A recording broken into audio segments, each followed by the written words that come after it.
mornings from 10 to 11. It's time to get up and get your day started.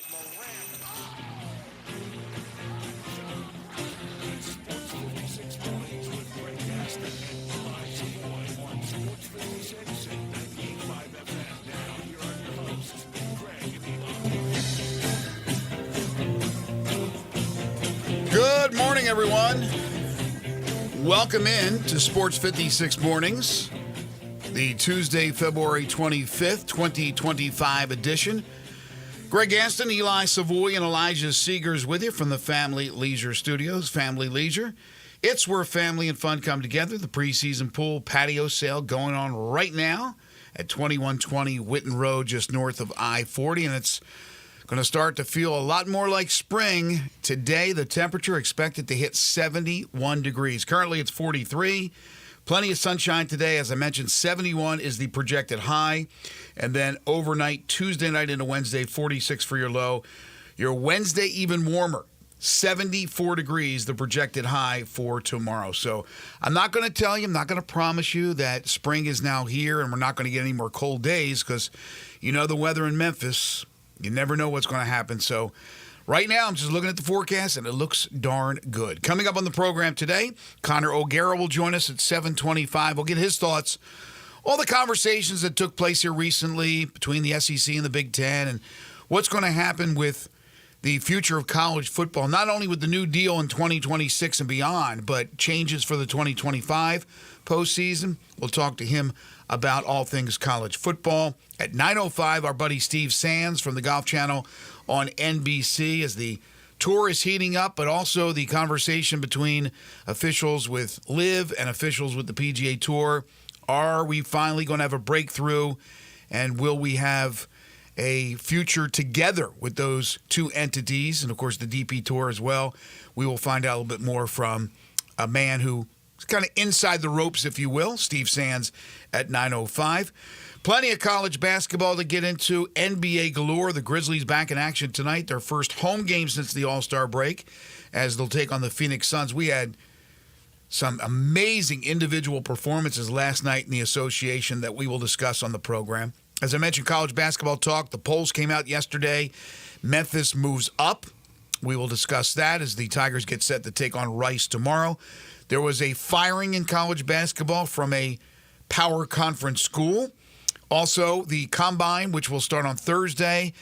Some players already opting not to participate. They're going to take their little interviews. They're going to do their interviews. They're going to take their tests, but they're not going to actually physically work out. We'll go over some of those names. That'll be happening later on this week into early next week. And, of course, it's Tuesday. That means Humdinger's Trivia. Give you a chance to win a $25 gift card to Humdinger's. Good morning. Good morning. What's happening? Well, you talk about golf. Big comeback last night in the TGL. Yeah, it was it the won LA? Won me a bet. LA Golf Club. Big time comeback. I'd given up on it, and they came back and won it. Did you bet it? Tony Finau in a one-day contract. Big time performance. One-day contract? So he wasn't part of that team at all? He wasn't part of the four members of the team? They added like another guy? He was on a one-day deal.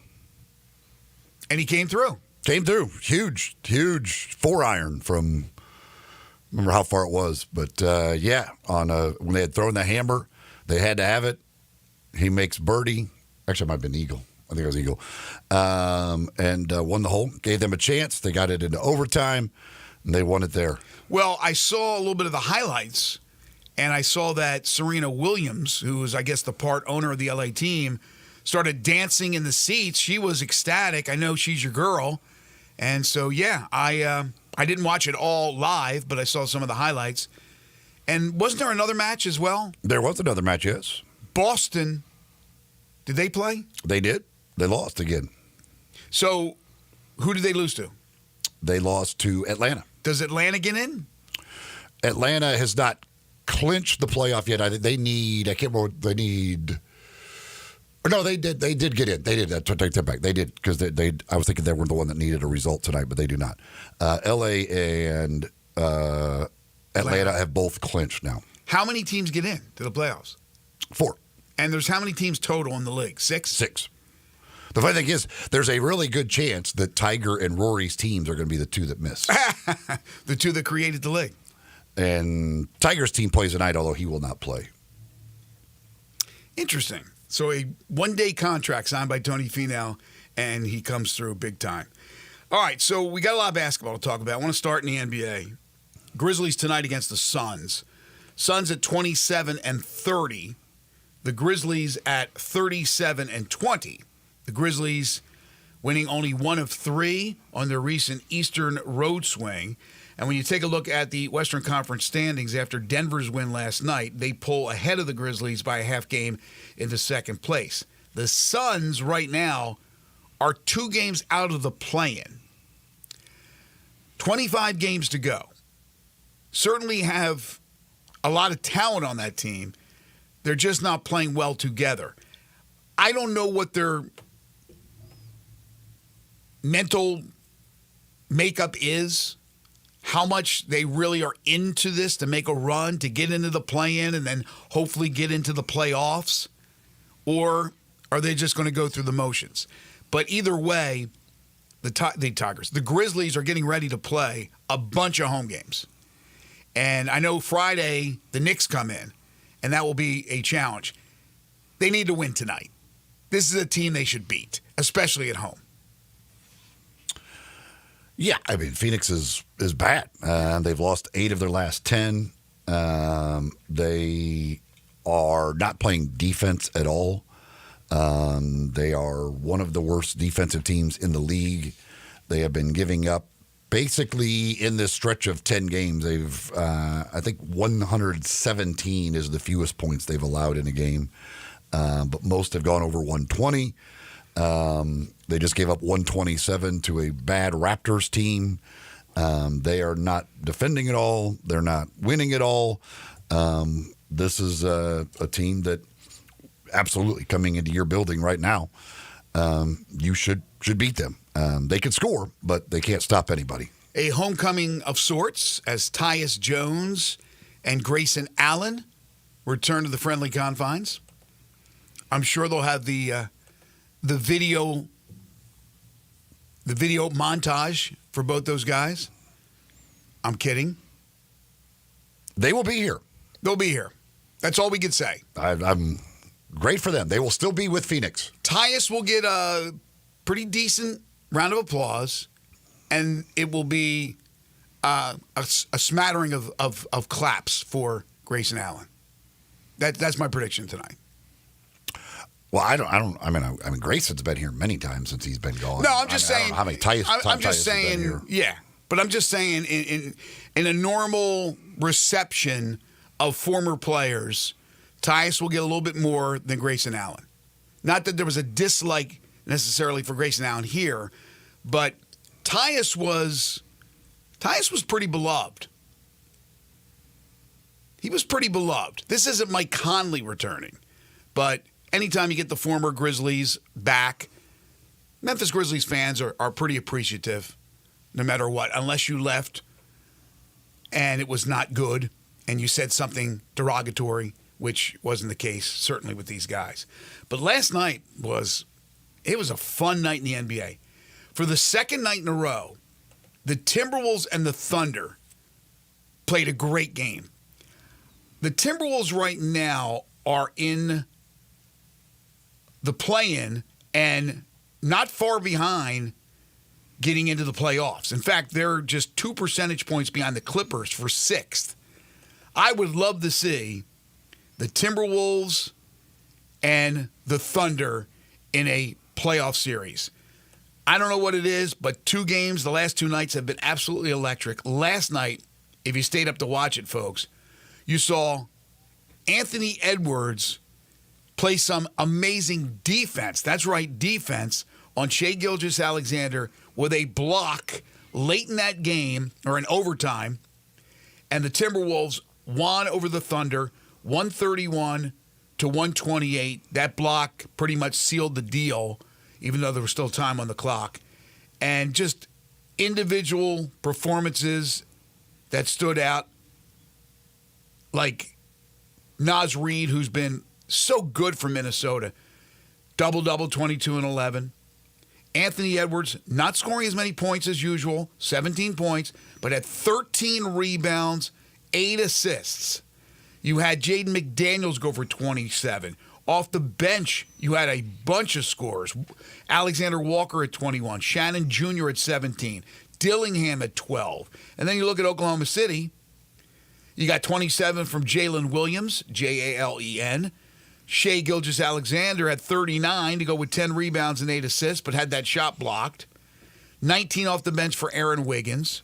Just a great, great game. I noticed that the big guy did not play for OKC. Why is his name escaping me? Holmgren. I wonder if that was just back-to-back and they were holding him out. Hopefully he's not re-injured or anything. I didn't hear anything about that, but that was a great game. Did you watch any of it? I did not watch any of it, but pretty amazing for Minnesota. I mean, as good as Oklahoma City is defensively, to put up 41 in the fourth, overcome a 24-point deficit against them in the fourth quarter is virtually I don't even know how you do that, quite frankly, against Oklahoma City, with as good as SGA is on the offensive end and how good they are defensively. To have that type of fourth quarter comeback against Oklahoma City is extremely difficult. But, Minnesota, huge win for them, obviously, as they try and battle their way up the standings and get into the playoffs. But Oklahoma City, certainly, they've got plenty of cushion when it comes to winning the West, although as they battle with Cleveland, possibly for that best overall record in the NBA, they now sit a full game behind. Nuggets, as I mentioned, won. With the Grizzlies being off last night, they pull ahead of the Grizz for second in the West. They beat the Pacers in Indiana, a team that the Grizzlies couldn't beat the other day, 125-116. In this game, Nikola Jokic had 19 assists. He had 18 points, 19 assists, and 9 rebounds. Now, I've already proclaimed, and I'm not the only one, that Jokic is the best passing big man in the history of the game. In my opinion, it was Arvydas Sabonis, and now it's Jokic. But you have to consider Jokic as one of the best passers, period, in the game of basketball, in the history of the game. Who would you guys consider the best facilitator in the history of the NBA? I would go with either John Stockton, Magic Johnson, or LeBron James. I'd throw Steve Nash in there a little bit, but I think they're all good choices. I think it's Magic Johnson. That's my pick. What about you, Eli? I would say Magic was the best passer. Magic had eyes in the back of his head. I mean, there was nothing like it. But Jokic does too. I mean, he's a freak to watch this guy play. And there are days when he feels like he has to score 40 for them to win, and he does. And then there are days when he wants to facilitate.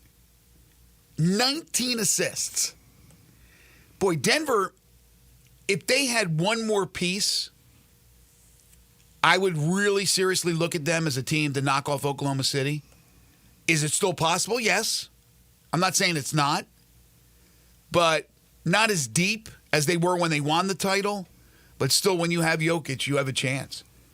Then there's the Pistons. Now, the Pistons, they may win a series in the playoffs. They're not going to the Eastern Conference Final. But the Pistons, what a turnaround. They beat the Clippers 106-97.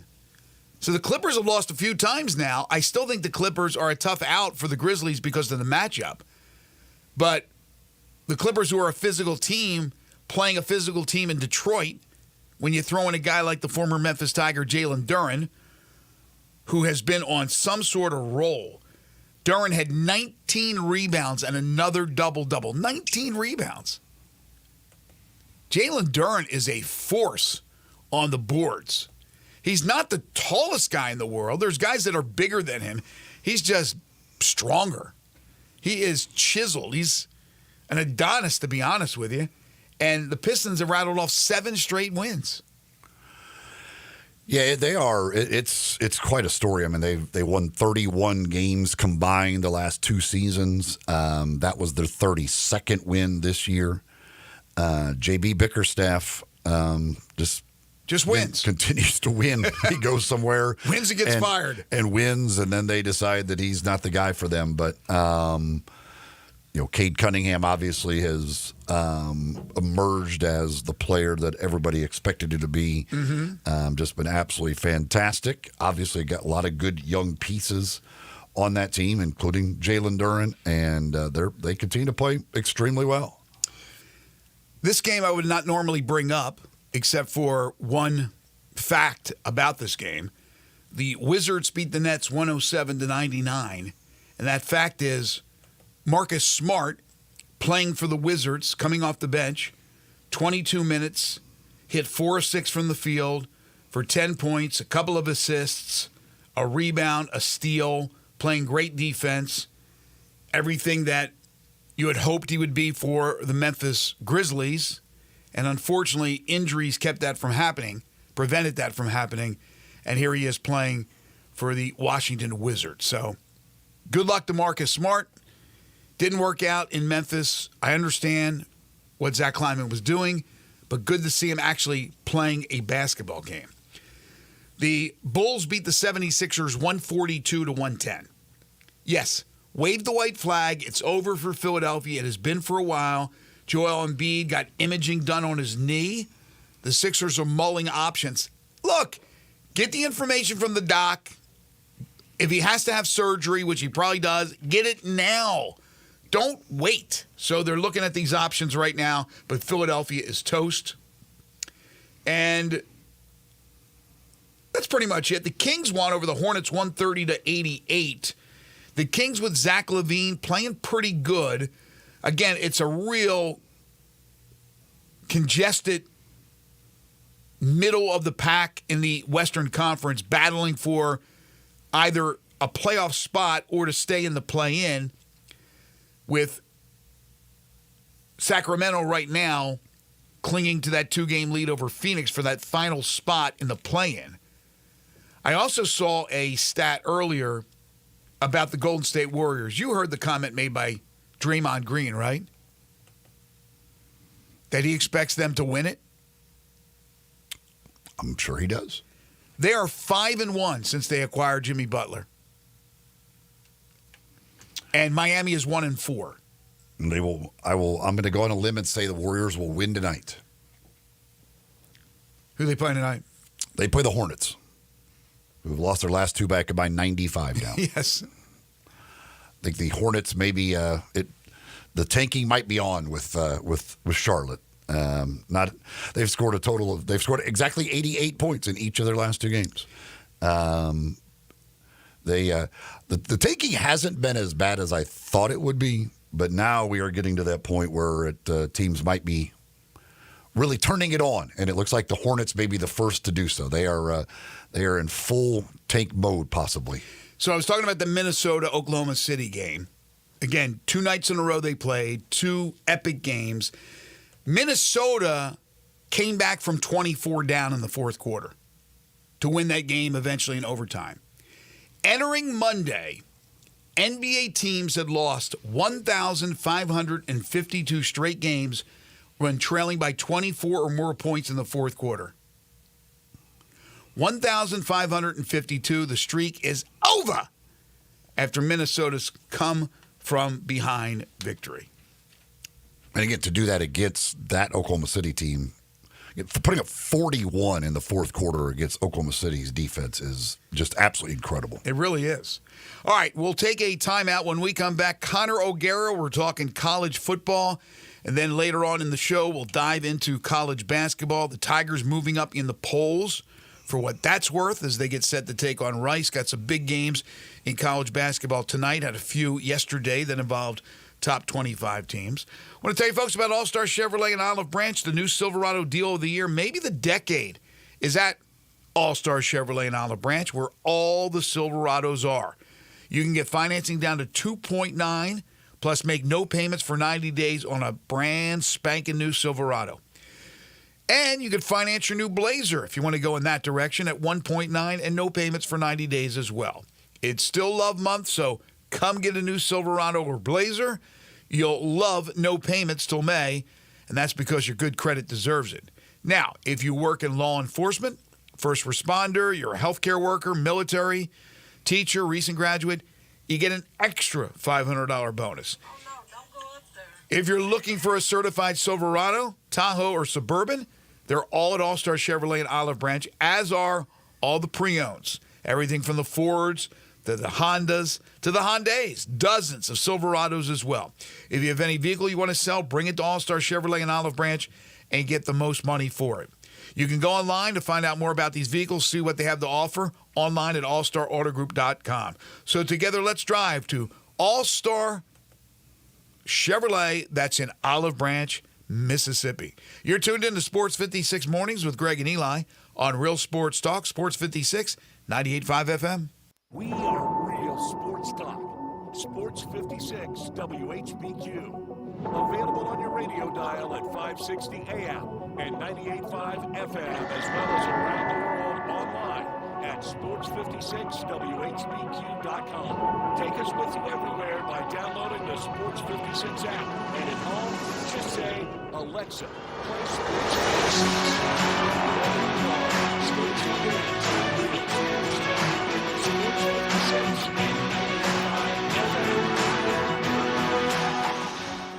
Locally owned and operated for over 40 years, Automatic Gates Construction tailors custom gate solutions for all your residential, commercial, and industrial needs, including repairs, maintenance, and installation. Automatic Gates Construction specializes in designing and installing automatic gates and fencing that seamlessly blends security, functionality, and aesthetic appeal. Elevate the safety and efficiency of your property with a premium gate solution. Automatic Gates Construction at myautomaticgates.com. Breakfast is what you make it, and maybe, just maybe once in a while, you want your breakfast to have a little kick to it. That's why Sunrise doesn't just feature a full bar, they feature drinks that scream, have me with breakfast. Ever had a breakfast shot? They mix Jameson with butterscotch schnapps, then add an OJ chaser and a bite of bacon, and you'll feel like you've just had a taste of pancakes, but with alcohol. Another Sunrise specialty is the wake-up call, vodka, Red Bull, and lime, and you can keep the can. As always, the food at Sunrise is unrivaled, and they have a full bar. Attention homeowners, it's time to score big with Choate's air conditioning, heating, plumbing, and generators. For the first 50 callers who purchase a new carrier system, generator, or tankless water heater, choose between 60 months of no interest financing or free air duct cleaning, a $500 value. Plus, don't miss our $39 February deals. Choose from a furnace tune-up, a sewer inspection, or an electrical panel inspection. It's the perfect way to prepare your home for the season. But hurry, this winning deal ends February 28th. Don't fumble this opportunity to claim these amazing offers. Call Choates today at 347-8086. And remember, Choates, let our family serve your family.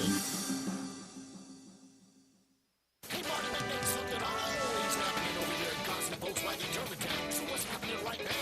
2025 Jetta S is what's happening, Randy. You can buy Jetta S for $20,499. That's awesome. What else is happening? 2024 Taos SE, $249 a month or $28,616. Or front and rear headroom and longer warranty than Crosstrek or DS30. Tell me more, Marty. 2024 Tiguan S, more cargo space, torque, and warranty than Escape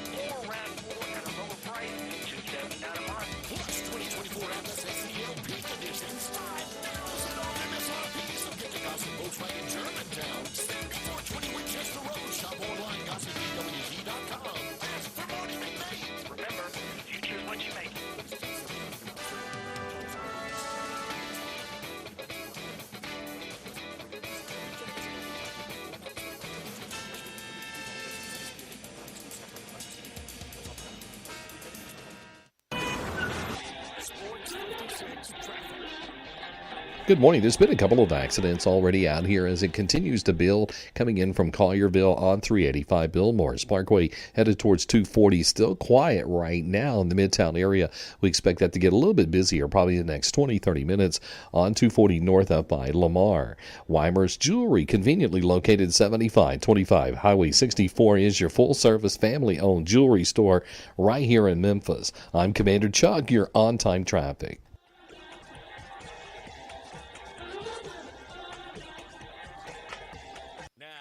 Sports 56 mornings on Sports 56 and 98.5 FM. Here once again, Greg Gaston and Eli Savoy.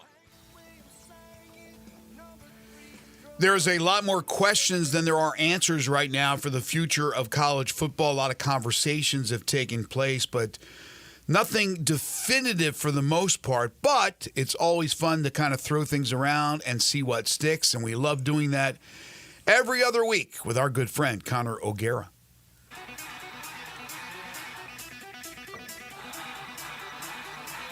It's time to talk some SEC and college football.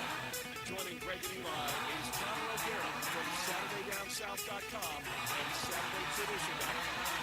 Here's Connor O'Gara with Greg and Eli. He is Connor O'Gara, the senior national columnist for Saturday Down South, host of the Saturday Down South podcast. You can follow him on Twitter at CJ O'Gara. As I mentioned, he joins us every other Tuesday all year long to talk college football, and we throw in some other things from time to time. How are you? How's the family? Gentlemen, life is good. Had mother-in-law in town over the weekend. It was really, really nice. Daughter certainly appreciated that, but we're just getting back into the swing of things. No complaints. Well, like you said, you're just getting back into the swing of things, and I know there's been a lot of conversations going on, so you may not know some of these things that's going on, although a lot of it right now is just speculative. But let me ask you about this, because this is something I did not know about until this morning. I was reading Ross Dellinger's story about this new non-NCAA enforcement arm for college sports, and I haven't even had a chance to read the entire story, but he talks about it with quotes from Brian Kelly, the LSU head coach, that there'll be stiff penalties that may await rule violators, talking about restricting a school's number of transfers, reducing a school's revenue share pool. These are possible penalties, multi-game coach suspensions. Are you familiar at all with this new non-NCAA enforcement arm, and how will that jive with the actual NCAA? Well, it's essentially continuing on the theme that the NCAA is powerless. And the NCAA, I mean, the NCAA is the one who admitted in release when it decided to open up the one-time transfer rule, when it said that, and it said, hey, everybody, even undergrads can transfer once, don't have to sit a year.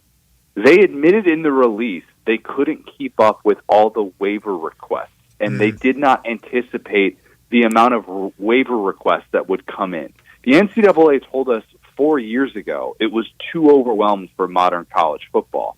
There is no world in which the NCAA can actually police the sport that it says it runs. And that's what this comes back to. There is no sort of tampering penalty.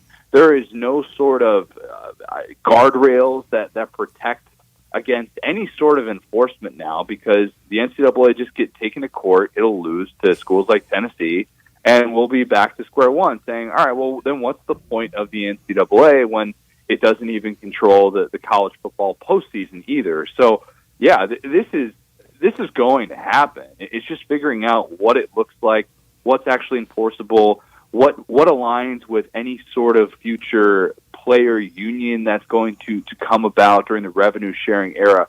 It makes a lot of sense, and I've argued forever this is far more realistic and important to be able to get than a simple commissioner of college football. Mm-hmm. This is actually the thing that can regulate the sport.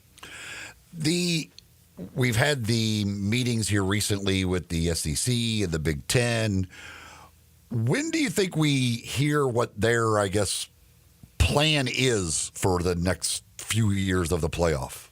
I think we'll hear in the next couple of weeks, right? And I don't know what the official date is going to be for when those decisions are going to come about, but Greg Sankey has said in the decade that he's had this job that the This is about the college football playoff when it comes to conference scheduling and figuring out, are they going to go from 8 games to 9 games? And there's a lot of moving pieces there. But the reason why this hasn't happened for the SEC, if we're going to break it down that way, is, well, they've always wanted to have an increased incentive from the TV contract, and they've always wanted to know that it aligns with the college football playoff. Now, if the Big Ten and SEC can get to this agreement that, hey, this is what we think the future should be, we have support from the Big 12, we have support from the ACC, we have support from the college we have support from the College Football Playoff Selection Committee as well, that this is what we want this to look like, then I think we're going to see those dominoes fall. There are a lot of connected pieces that are somehow intertwined but also separate at the same time, and perhaps that's why we haven't seen this happen. But I do think we're going to see the Big Ten and SEC come to this official scheduling agreement. I do think that we're going to get to a place where 2026 is going to be a 16-team field. And I do think eventually the ACC and Big 12 are going to have to acknowledge this is the Big Ten and SEC's world, and we're just living in it. It's just a matter of what does it look like in terms of the automatic bids, what exactly is our path to be able to get there that pushes them over the edge. But I do think that's the place that we're going to get to in a very short matter here. So you think it's going to be 16? They're going to go right to 16? Yeah, get rid of the buys. They want more games. They're doing this for revenue. Add the 4 games, man. Like, add the incentive to be able to have this, because right now you do have those bye weeks. And if you can find a way to take away the conference championships, which that's seemingly going to be a part of this, then why not do that? Why not have those extra 4 games of revenue if this is the entire motivation, which it is? They were only going to expand to 12 for the plan to get to 14 or 16. Right. And if you're going to try and make sure that it's more games and more money in your pockets guaranteed, then what better way to do it than by adding these games and not necessarily having those first-round buys? Connor O'Gara is joining us on the Sissy's Log Cabin guest lines. Like I said, there's so many questions, not enough answers at this point. There's a lot of different things, moving pieces, as you mentioned, going on.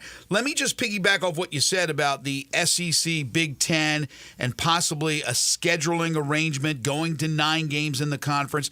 We just had Nebraska bail out of their 2-game series, their home and home with Tennessee, which is a Big Ten versus an SEC, which surprised me. So I don't know why that would happen when there possibly could be an arrangement between the 2 conferences. That's number one. Number 2, do you believe that there's going to be more of this where some future opponents will pull out of other games against big-time opponents because I guess the concern of playing more conference games, they don't want to play the big-time non-conference opponent? Will we see less of those big-time kickoff games to start the season? No, this is a Nebraska situation where they wanted to have 8 home games in 2027. And they looked at the cost of getting out of this contract with Tennessee, even at the 11th hour, and they weighed it against what it would be to add that extra home game. And they said, you know what, let's make sure that we get that extra home game. And that's what it's all about for them. They wanted to get that 8th home game for 2027. If you read the ESPN story, it's the first time that they'll be able to do that since 2013. I was actually covering Nebraska that year, and I remembered, being like, oh my gosh, like they have this home schedule is absolutely loaded. It feels like Nebraska never has a road game, and I made those drives from good old Kearney, Nebraska to Lincoln many a time that season, and that's what it's all about. And they want to have this money so that they can continue to finance this revenue sharing era of the sport that we're about to embark on. And it's all about that. They can talk about stadium renovation, blah blah blah. I would treat this as more micro than macro. I don't necessarily think this is going to be the trend where you're going to have teams canceling left and right. Now, if we get the SEC officially moving to the 9-game conference schedule, that's a different set of circumstances. Mm-hmm. Then you will see those teams forced to have to cancel because a lot of them already have 4 games in non-conference play that are already booked. So that's a different. I was alluding to that, thinking about them going to 9 and what it would do. And then, real quick, why couldn't Nebraska and Tennessee have flip-flopped the years? I don't know. But Tennessee maybe already had their Tennessee schedule lined up. Okay, fair enough. I assume they already. But the part that I laughed at in that story about that game, those were games that were agreed to in 2006. What? And then Yep. they were supposed to be played in 2016 and 17. Then in 2013, they decided to delay them for a decade, and now they'll never be played. So for 20 years, these games have been sitting there, and now they'll never be played. It's one of the dumbest things that athletics directors do is they sit there on a Thursday afternoon in June and they say, hey, what can we do? We can get a little buzz, get some headlines, get the people talking, get the fan base excited. Oh, let's schedule a game for, I don't know, like a decade from now, and we'll just pretend like that's a positive thing and all these things are actually going to happen. We don't need to do this. We really don't.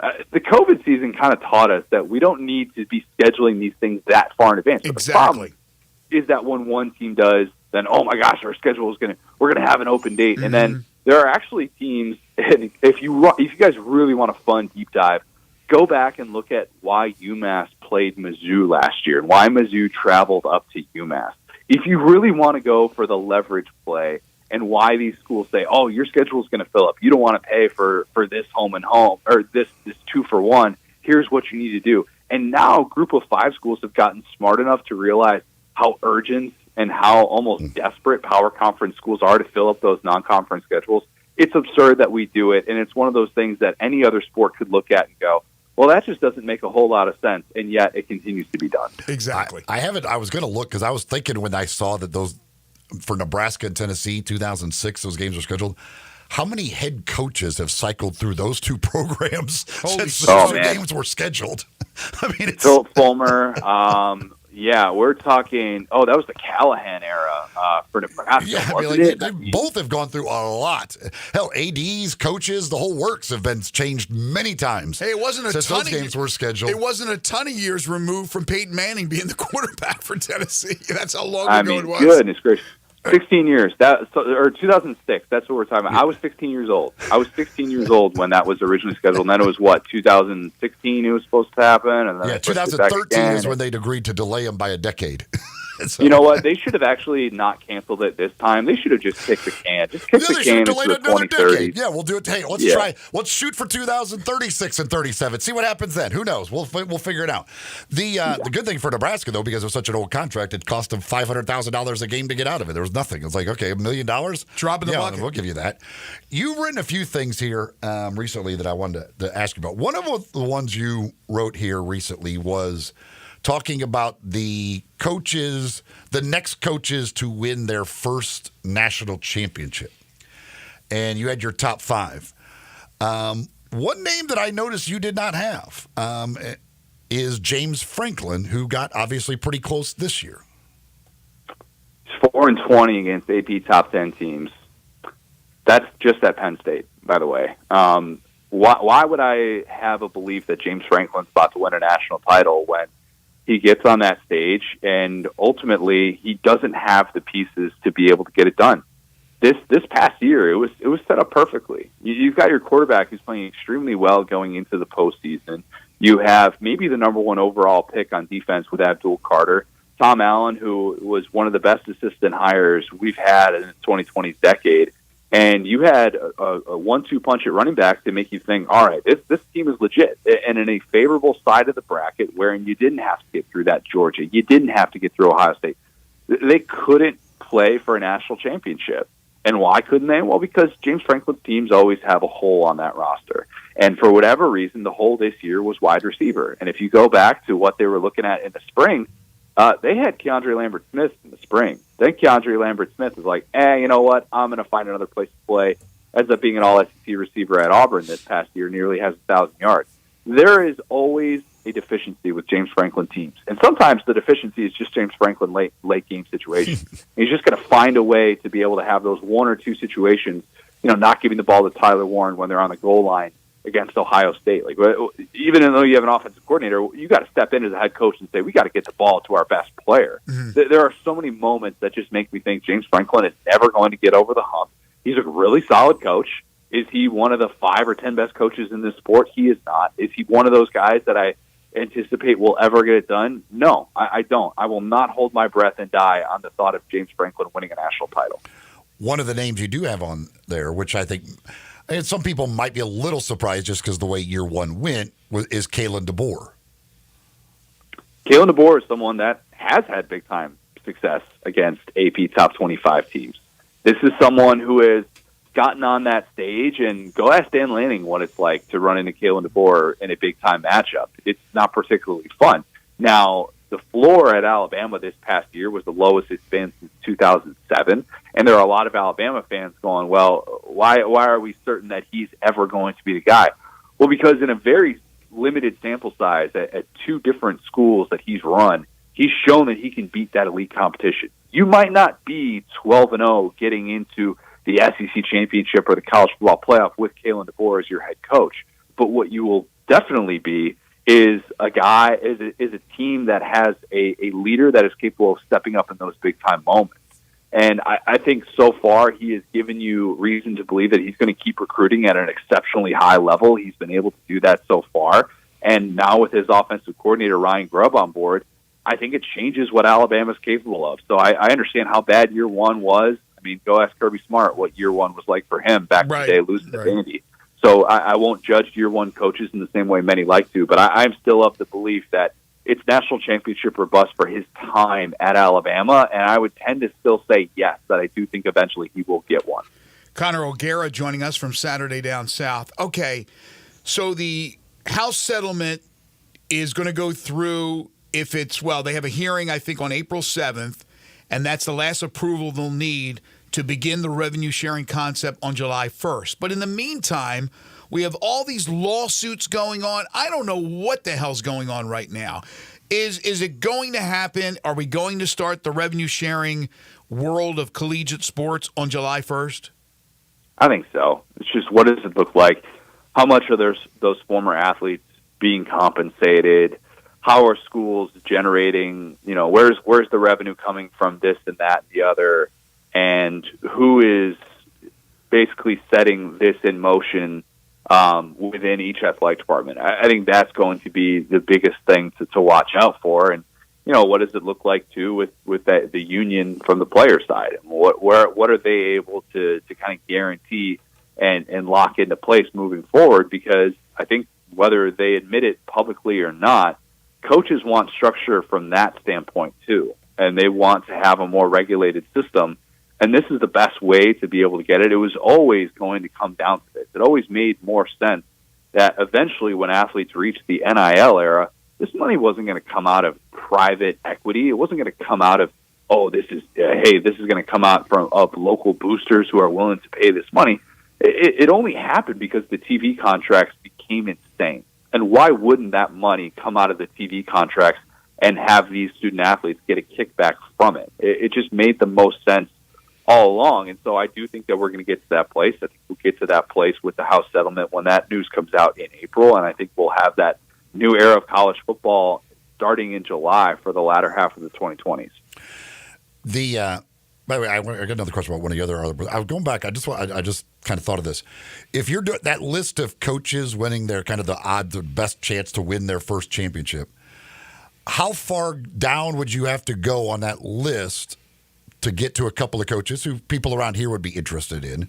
Lane Kiffin or Josh Heupel? Man, look, Lane would be into the double digits for me on that list. He would be. And I think you could point to 2024 and the way that it played out is a reason why. Just because of all the things he had in place from a defensive standpoint, when we know the defensive floor during the Kiffin era has been particularly low. And the fact that he had his third-year starting quarterback, I mean, the schedule set up extremely well. You finally beat Georgia, and it still didn't happen for you to even get into the playoff. I think that's a really tough pill to swallow, and I do think 2024 is going to be especially painful to look back on for Ole Miss fans. So I would say that that's a little bit tougher for me to get to. I had more thought about Josh Heupel on that list, and he's probably somewhere in that 7 to 9 range for me, because I do think he has nailed his defensive coordinator hire. I do think that his offenses, even though they've kind of hit a snag the last couple of years, they still feel like units that you can believe in long term. And so even if it doesn't work out with Nico, which we always thought it was going to be kind of the test case for the Heupel developed quarterback in the SEC, I still feel like his floor is so much higher, and he's going to get more cracks at the apple and I bites at the apple, cracks at the apple doesn't really make sense. But I do think that Josh Heupel, I guess.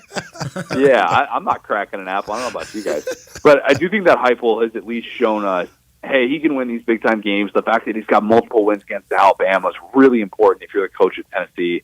And I do think that there is more reason to believe that he could just have one of those teams that gets into the field at 10-2 and gets hot. Whereas I just can't quite get there with Lane, given his struggles with big-time competition as well.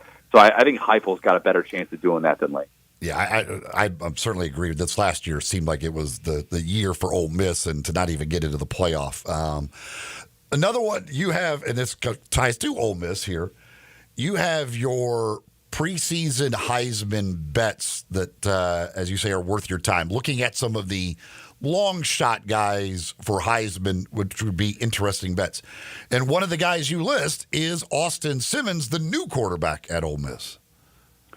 I'm super intrigued by Austin Simmons. I know there's a lot of buzz about him.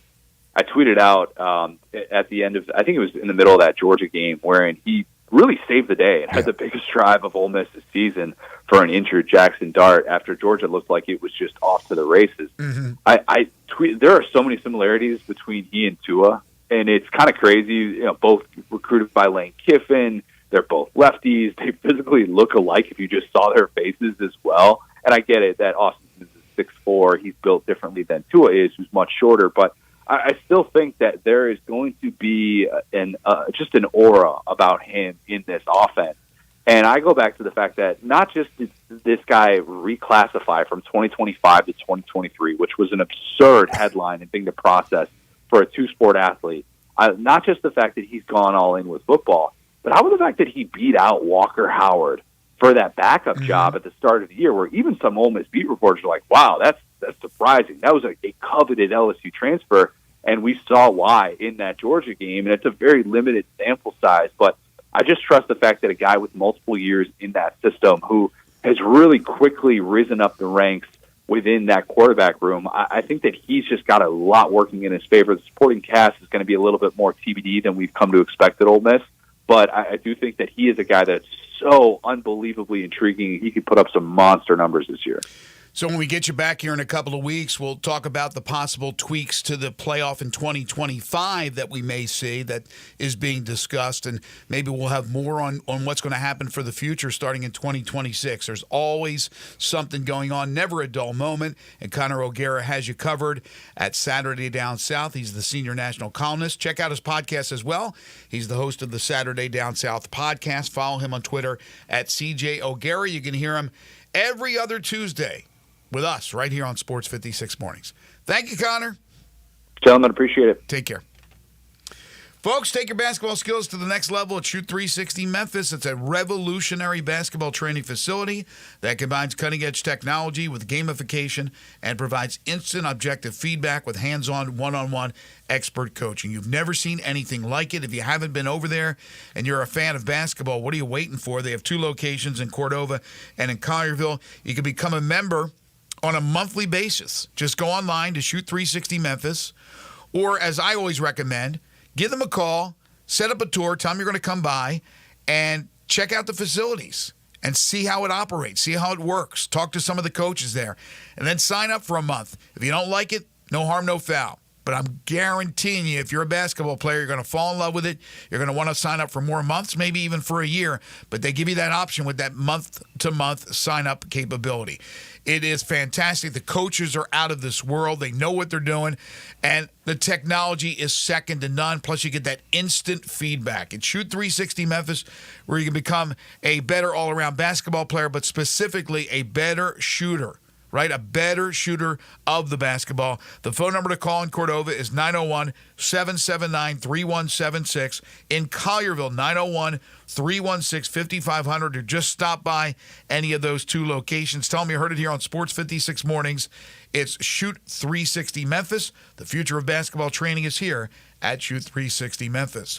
You're tuned into Sports 56 Mornings with Greg and Eli on Real Sports Talk, Sports 56, 98.5 FM.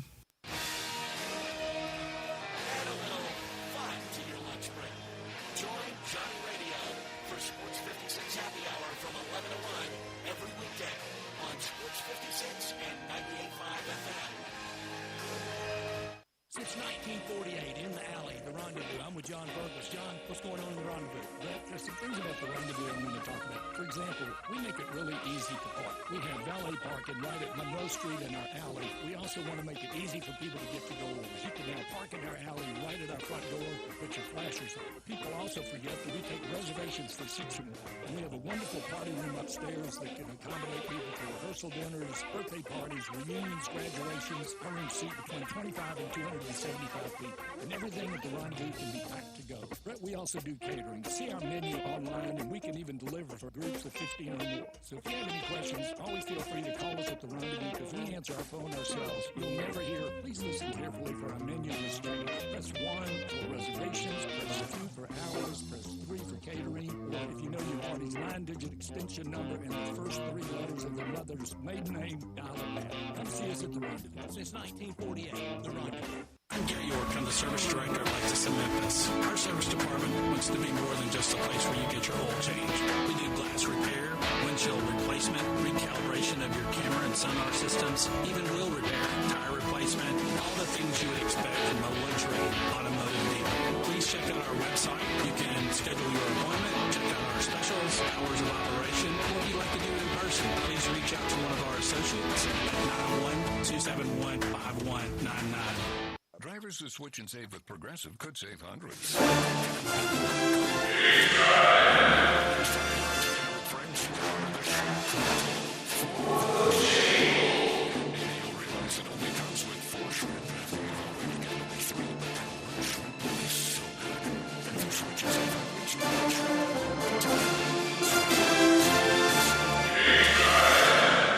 For shrimp.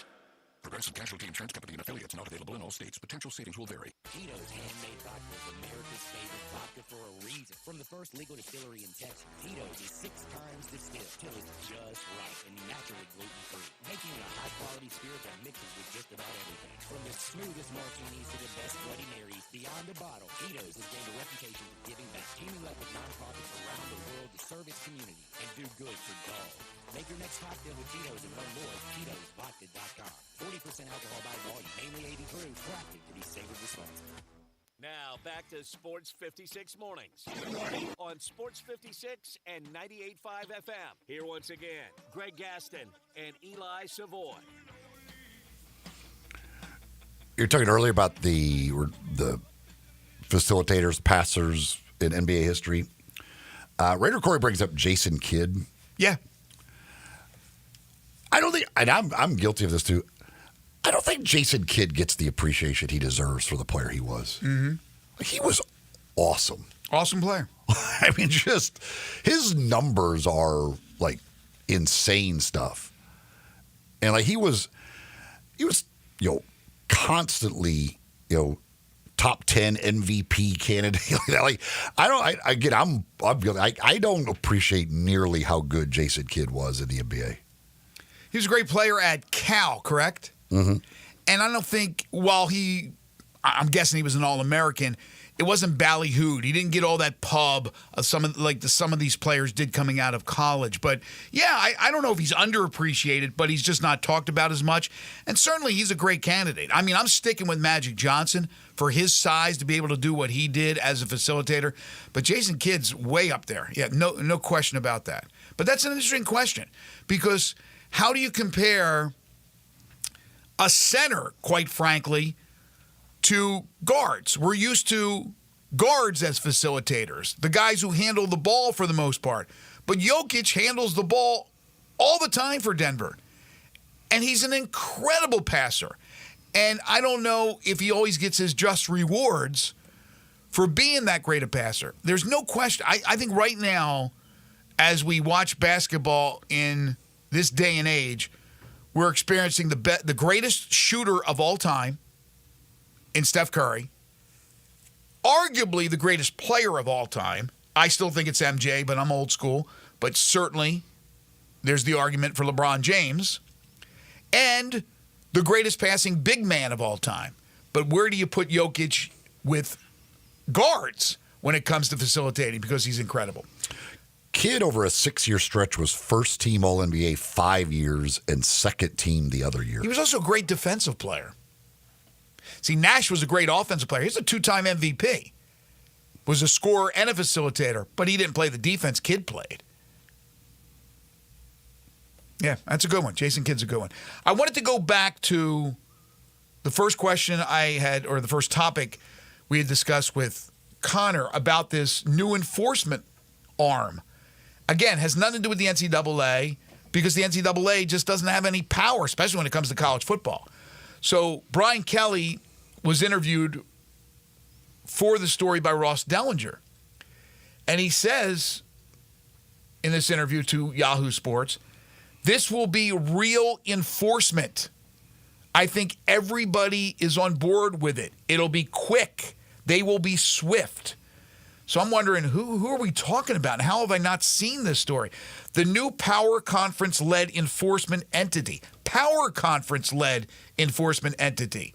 An LLC with a yet-to-be-named CEO is poised to implement significant penalties for those violating a variety of revenue-sharing related rules, including a restriction in the number of transfers a program can add, millions in financial fines, a reduction in the team's future rev share pool, and multi-game suspensions for their coaches. So again, more questions than answers. The new Power Conference-led enforcement. So we're going to have this entity that's only going to enforce with Power Conference schools? And then what about the rest? Is it still the Wild Wild West with the rest? And the NCAA sitting there holding their tail, not being able to do anything. It is, while the sport is in a great spot, it's so popular. We had a great first 12-team playoff, a great national champion in Ohio State. College football is in a pretty good spot, yet there's still a lot of weird things going on with college football. And where that future will take us, I don't know. This whole revenue sharing thing, which is more than just football. Obviously, it's all sports across the board. That's already complicated and it hasn't even been instituted yet. But then also the future of the playoff, where we're going, what direction, the SEC and the Big Ten, with what they're trying to do and separate further from everybody else. But this enforcement arm, I think it's important, really important, to have some sort of, concept of holding teams responsible so it doesn't continue to be the Wild Wild West with teams just going in and plucking players whenever they want and doing all that stuff right now, which is why teams are skipping spring games. They're worried about putting out tape, and then teams will come after their players with tampering going on, and maybe this will help curtail it a bit, but it doesn't include, if I'm reading that right, the non-power conferences and those schools. So we'll see. But we're talking about revenue sharing coming into play July 1st if, again, that April vote or that last hurdle it has to jump over is something that they get the green light. But then there's all those lawsuits going on, too. Individual players that are suing. So I don't know where it stands. It's a little complicated right now. Hopefully it will get smoothed over. All right, we'll take a timeout. When we come back, we open up hour 2 with Humdinger's Trivia. This is Sports 56 Mornings with Greg and Eli on Real Sports Talk, Sports 56, 98.5 FM.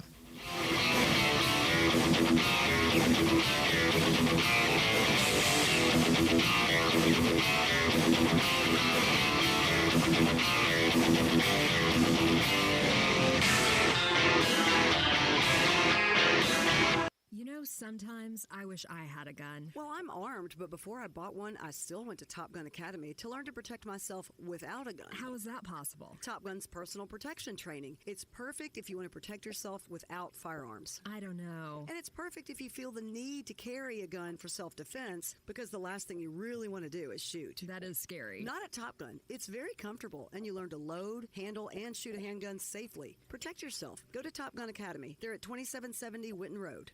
Whether you're teeing off or heading into the office or kicking back to watch the big game, Travis Matthew has you covered.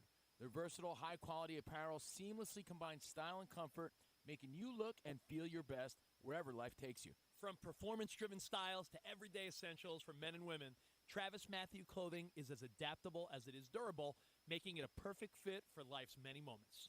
Ready to elevate your everyday? Visit TravisMatthew.com and get 20% off your first order when you sign up for email.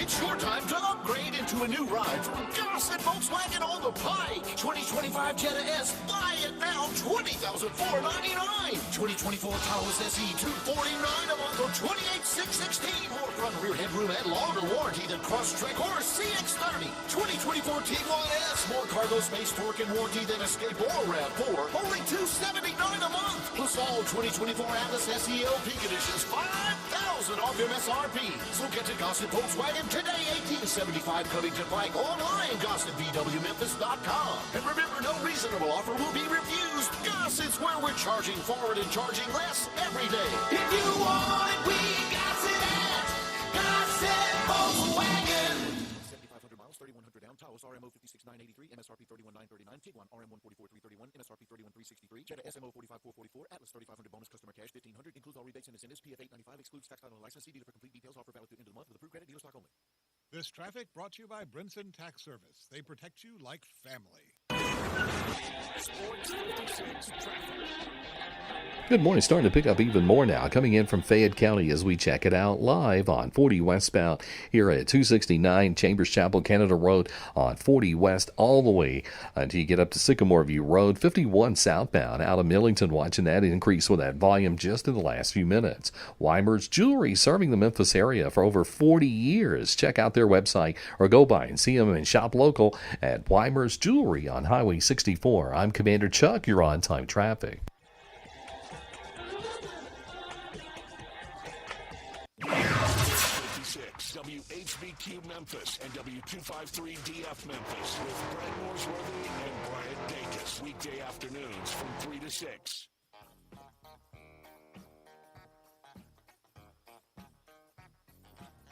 Now back to Sports 56 mornings on Sports 56 and 98.5 FM. This hour is brought to you by James Gaddis Jewelers. Don't you just love it? Here once again, Greg Gaston and Eli Savoy.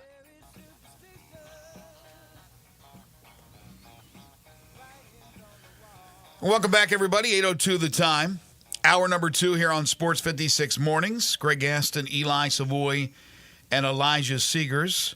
It's the Tuesday, February 25th, 2025 edition of the program, broadcasting live from the Family Leisure Studios. It's interesting. We played Stevie Wonder to bring us back, and I just looked at a video during the break, and it was a college basketball prospect, and he was walking down the hallway, and I don't know what building he was in, but it had big pictures and photos of different musical artists. And he gets to Billy Joel and with a straight face says, "Is that Stevie Wonder?" Got Stevie Wonder and Billy Joel mixed up. 42 degrees. It's going to move up to 72, and I mean move up in a hurry. We're talking about a 30-degree leap from where it is right now. Beautiful sunshine. It's going to feel like a nice spring day. Tonight, 47 degrees with your overnight low, and then into your Wednesday where it will be even warmer. 76 degrees, the projected high for tomorrow. Hour 2 of the program is brought to you by James Gaddis Jewelers. I'll give you a little more info on James Gaddis a little bit later on in the hour, but it is Tuesday. It's time for a Humdingers Trivia. That's right. It's an opportunity for somebody to win a $25 gift certificate to Humdingers over at Poplar and Massey. That's where you'll find Humdingers. You'll also find them online at humdingersrestaurant.com. Go to the website. You can check out the entire menu from their great sandwiches, which I'm looking at right now with their po' boys or maybe the grilled chicken club. You got the Humdingers chicken Philly, crispy chicken sandwich, the black bean burger, the piri piri burger. All kinds of great things on there. Of course, the grilled fish options. On Tuesdays, it's always Taco Tuesday. That means their chicken and fish tacos are just $2 each. That's each and every Tuesday that they do that. Also on the website, you can order online. You can also get information about catering. You can do it all right there at humdingersrestaurant.com. But again, today, head on over there. Enjoy some of those delicious tacos for just $2 each. They do that each and every Tuesday. On Fridays, they got a special on the crispy fish and chips that you can take advantage of as well over at Humdingers. And if you are the first to answer our trivia question correctly, well, then you'll get a $25 gift certificate to Humdingers. You can answer via text on the Sissy's Log Cabin listener line at 360-8255, 360-8255. Text in those answers, and the first correct answer will get the $25 gift certificate to Humdingers. And here is today's question. And if you watched the game last night, you should know this one. They talked a lot about it. But R.J. Davis of North Carolina last night moved into third place on the ACC's all-time career scoring list. He now has 2,592 career points at North Carolina. Who are the only two guys ahead of him? The only two guys ahead of R.J. Davis on the ACC's career scoring list. 360-8255, 360-8255. Text in those answers. First correct answer will get $25 gift certificate to Humdingers. Top two career scoring leaders in the ACC. Tigers return to the hardwood tomorrow night when they take on Rice, and then on Sunday they play at UAB. Sandwiched between the Florida Atlantic game and the UAB game, that Rice game is a trap game. I think Penny knows that. I think that will be addressed during practice today, if it hasn't already been since the game wrapped up over the weekend, that you have to be ready. A team that lost to you by only 3 points in Houston earlier this month, a team that just lost to UAB, I believe, by 2. So a capable team, a team that knocked you off last year. So Memphis certainly can't afford to look ahead to the rematch with UAB this Sunday in Birmingham. But I think it's going to be a really festive atmosphere at Bartow Arena. But tomorrow night, it's Rice. And Memphis found themselves higher in the rankings as the polls came out yesterday after we wrapped up our show. Memphis moves up 4 spots in the AP poll to number 18. They're also 18th in the coaches poll, moving up 1 spot after their win over Florida Atlantic. And Penny Hardaway talked about that last night at his coach's show. He said it was good to see that we moved not just 1 spot, we moved multiple spots up in the polls. And that's because of everything else that's happened around them, not just because you beat Florida Atlantic, which is not a high net team that you beat. But Memphis is number 18. The AP poll still has, as expected, Auburn number 1 and Duke number 2. Then Florida 3, Houston 4, Tennessee 5, Alabama 6. St. John's sitting at 7th after blowing out UConn over the weekend. Michigan State 8th, Iowa State 9th, and Texas Tech round out your top 10. Other schools of note from the SEC, Texas A&M 12th, Missouri 14th, Kentucky 17th, and Mississippi State hangs in there at number 24 despite the loss on the road at Oklahoma. Any thoughts on the polls that came out yesterday? Just amazing to see Kansas not in there from preseason number 1 to out of the polls with the talent they have, and it's just been a struggle. I'm looking at, you had Kansas number 1 preseason. I believe UConn was 3 preseason. It certainly hasn't been the years those expected. Meanwhile, there are 3, at least I know there are 3 top 10 teams now that weren't ranked in the preseason in St. John's, Michigan State, and Texas Tech. Florida, I think, was in like the 20s or somewhere around 20 in the preseason. Obviously, they're way up there now. Again, showing how, first of all, how dumb preseason polls are, but how hard it is to try and predict in the preseason, especially now with the way these teams change on a yearly basis. Yeah, a lot of times it's based on the year prior, and they just carry it over into a preseason poll. They see, okay, they added this player and they lost that player, but now you're right, it's an overhaul. Every roster is different. And with Kansas, I wonder if we're getting close to Bill Self announcing a retirement. If not this year, maybe next year. It has to be pretty soon. I'm not saying that he's following along the lines of Jay Wright and other coaches that have now decided, that's enough. This is not the college game that I loved. This is a lot different. It's a business more so than it ever has been. I just get that feeling. I look at his face. Body language says an awful lot. Maybe he doesn't want to go out on a bad note if Kansas doesn't get it together for the tournament and make a run. But I wouldn't be surprised if we see that happening. But Penny Hardaway last night at his weekly radio coaches show, some interesting things to say. As I mentioned, moving up in the polls, he said, that makes me feel good. He did talk about this year and compared the season they're having to last year. He said it's such a different season than last year. Last year it seemed like it took 2 years. Then this year's like a blur. It seems like Hawaii was like a month ago. It's really crazy how when you're winning, it goes a lot faster. I don't think that's a surprise whatsoever.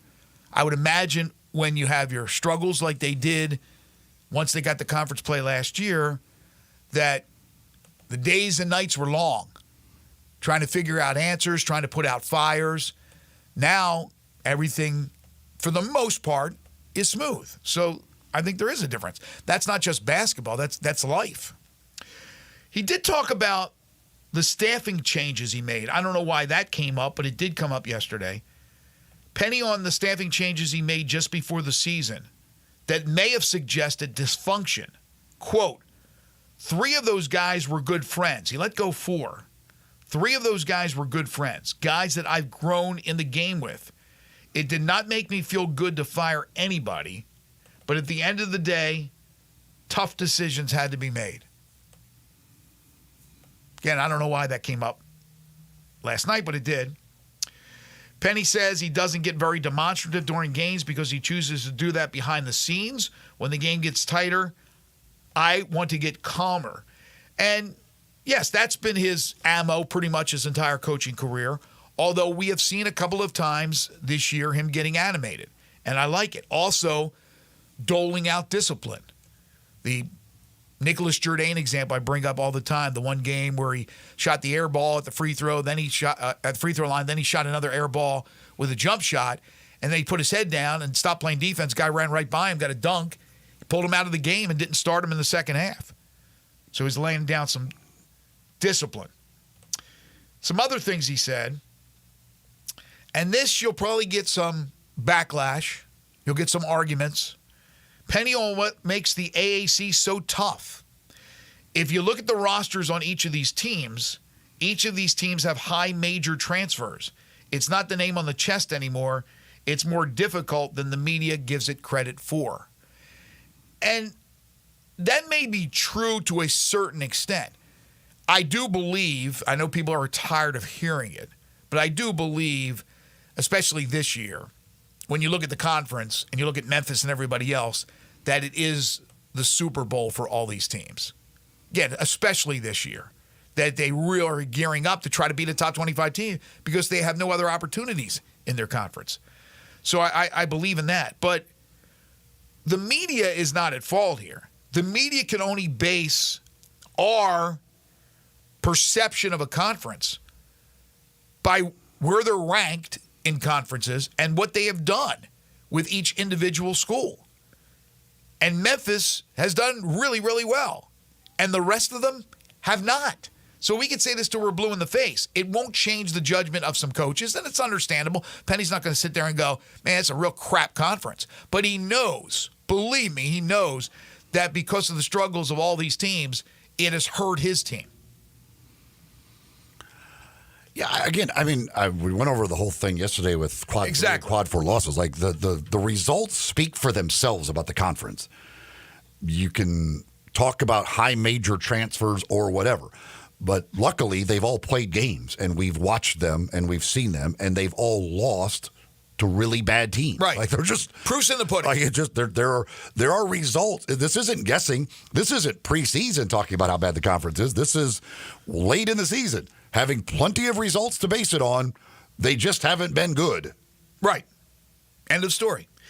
Penny on Dane Danger's game versus Florida Atlantic. I don't know what happened at Wichita, but I know moving forward he's locked in on what he needs to do. He did a phenomenal job versus FAU. I give a lot of credit to what Wichita State did to him in that particular game. And then this was funny. Penny on how he summoned Dink Yates to go into the game versus Florida Atlantic. He said, I walked halfway down the bench. I think he was looking at someone's popcorn. I said, Dink, let's go. He lost his concentration. Maybe he was hungry. He came in and actually produced for Memphis. Okay, so Elijah, I asked you to look up some of these bracketologists and where they have Memphis this morning. What did you come up with?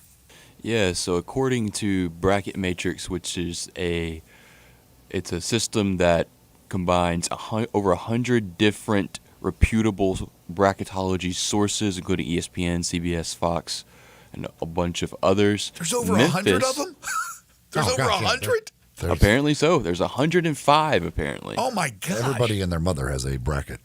Yeah, but Memphis, the consensus on the Tigers right now is a 7 seed with as high as a 5 and as low as a 9. Do you have who has them at 5 and 9 by any chance? It's more smaller, lesser-known brackets that have them at those extremes. Most of the big corporations have them as a 7. Yeah, and Jerry has them as a 6, right? That's correct. Yeah, and JP will be on with us tomorrow. So for all the flack that he gets from our listeners, Jerry actually has them higher. Interesting, because there was also a story yesterday, and I forget who had it, about the metrics that really tells a different story with Memphis, that they should be a lot higher than they are. But obviously the loss, the quadrant 3 losses, but also the margin of victory is what hampers their ability to be ranked higher in the net and in the seedings, these predictions in the bracketology.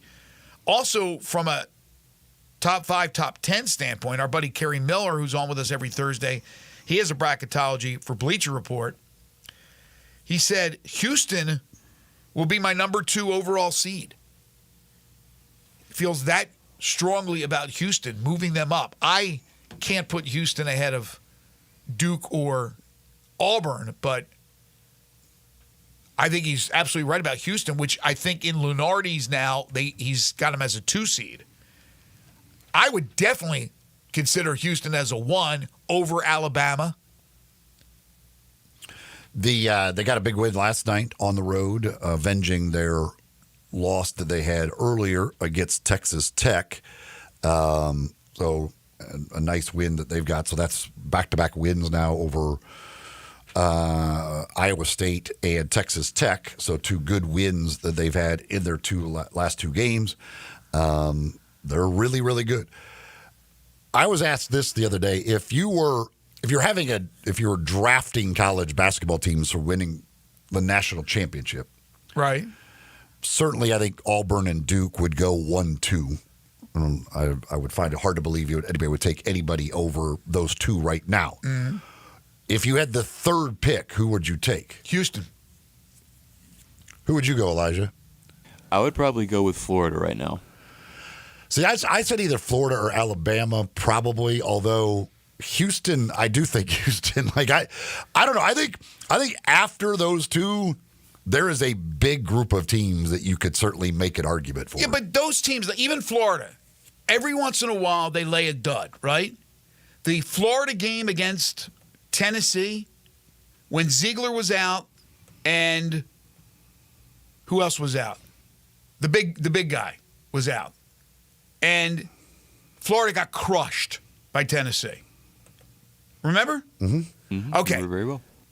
Does Houston have a dud game on their? Maybe they do. I don't know their roster, and I don't have it memorized. But it seems like Houston wins every game or is right there if they don't. And so I'm looking at consistency But, I mean, again, dud games don't mean you don't win the national championship. No. Teams do that all the time. I understand, but I got to base. Teams. Yeah, but I got to use criteria to base my pick on. And Todd Golden's a good coach. He's a good coach. Kelvin Sampson's a great coach, and I have more trust in Kelvin Sampson. And again, this goes back to the why here in this community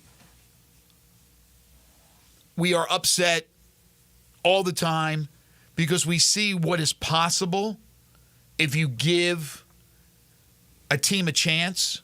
Houston got the chance. Now, Houston obviously has been in power conferences before, but the return of Houston to a power conference to get into the Big 12, look what they've done. Look how good they are compared to all the programs around the nation. They're a top 10 basketball program. They have a great history. Well, they were in the American Athletic Conference. But that's my point I was going to make. Who was Houston battling every year in the American Conference? Pretty much Memphis. And there were some other teams certainly that had life at times. Cincinnati, they kind of lost their luster and got it back a little bit. SMU was strong, right? We know how strong they were. But Memphis was always there, even with not always the best roster. A lot of those rosters were really good, but some of them weren't great. The chemistry wasn't there. But my point is that it was Memphis and Houston, SMU, Cincinnati. They were the top teams. Houston got their chance. They go to the Big 12. They're not wallowing in the mire. They're not at the bottom of the conference. They're a top team. They're a top team in the conference. They're a top 5 team in the nation.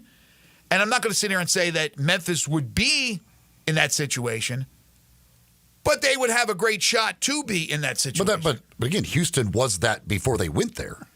But I don't know how great they were in basketball back in the day, except for the Phi Slamma Jamma teams. But they were certainly at times. Like right before they went to the Big 12, they went to a Final Four. They were a top 5 team in the nation. I know. That's my point. Memphis is not that right now. I know, but Memphis was battling Houston, even Houston being a top 5, top 10 team. Memphis and Houston, Memphis was winning some of those games. Houston was winning some of those games. Yeah, but Houston was going to Final Fours. I understand that. But I'm saying give Memphis an opportunity, as strong as they've been, to be in the conferences they've been in. Says an awful lot about the history of the program. But you give them all the tools. That's what I would love to see. Just give the University of Memphis athletic department all the tools, all the money that they could use, all the power and prestige that they would have by being in a power conference, and see what they would do. It's probably not going to happen. Their luck, they'll finally get the call one day, and then that conference will crumble. They have the tools to dominate a bad conference, and they're not doing that. They don't have the ultimate tools. They don't have the kind of money that's being brought in. Compared to this conference, they do. Compared to most of the teams. They have the tools to dominate this conference. We talked about that a year ago, right? We talked about that a couple years ago, that, Memphis should be the best.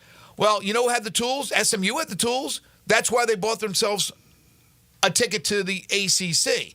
We kind of forget about what's going on with other schools. And I think that was the point that Penny Hardaway was making about the conference. Although, again, the proof's in the pudding with wins and losses. You can only judge on wins and losses. You can't judge on perception and on what we thought would happen. But SMU, nobody said anything about SMU, yet they had all the money. They had way more money to use than Memphis did. Now, we're assuming that Memphis has a lot more money than all these other schools. We don't know for sure if they have more money than all these schools. I think they have more money than most. Well, their NIL guy told us they're top 10 in the nation or whatever in NIL. Yeah. That's way more than anybody in this conference. Yeah, do you buy that, though? He's the guy in charge of the NIL. I know. I'm just going by what he said. That means you're getting. That means you're getting information from every single school out there. I'm going to guess they're open with their NIL money. I'm going to guess he has a decent figure. I'll say this: I'm very confident they have way more than anybody in the American Athletic Conference.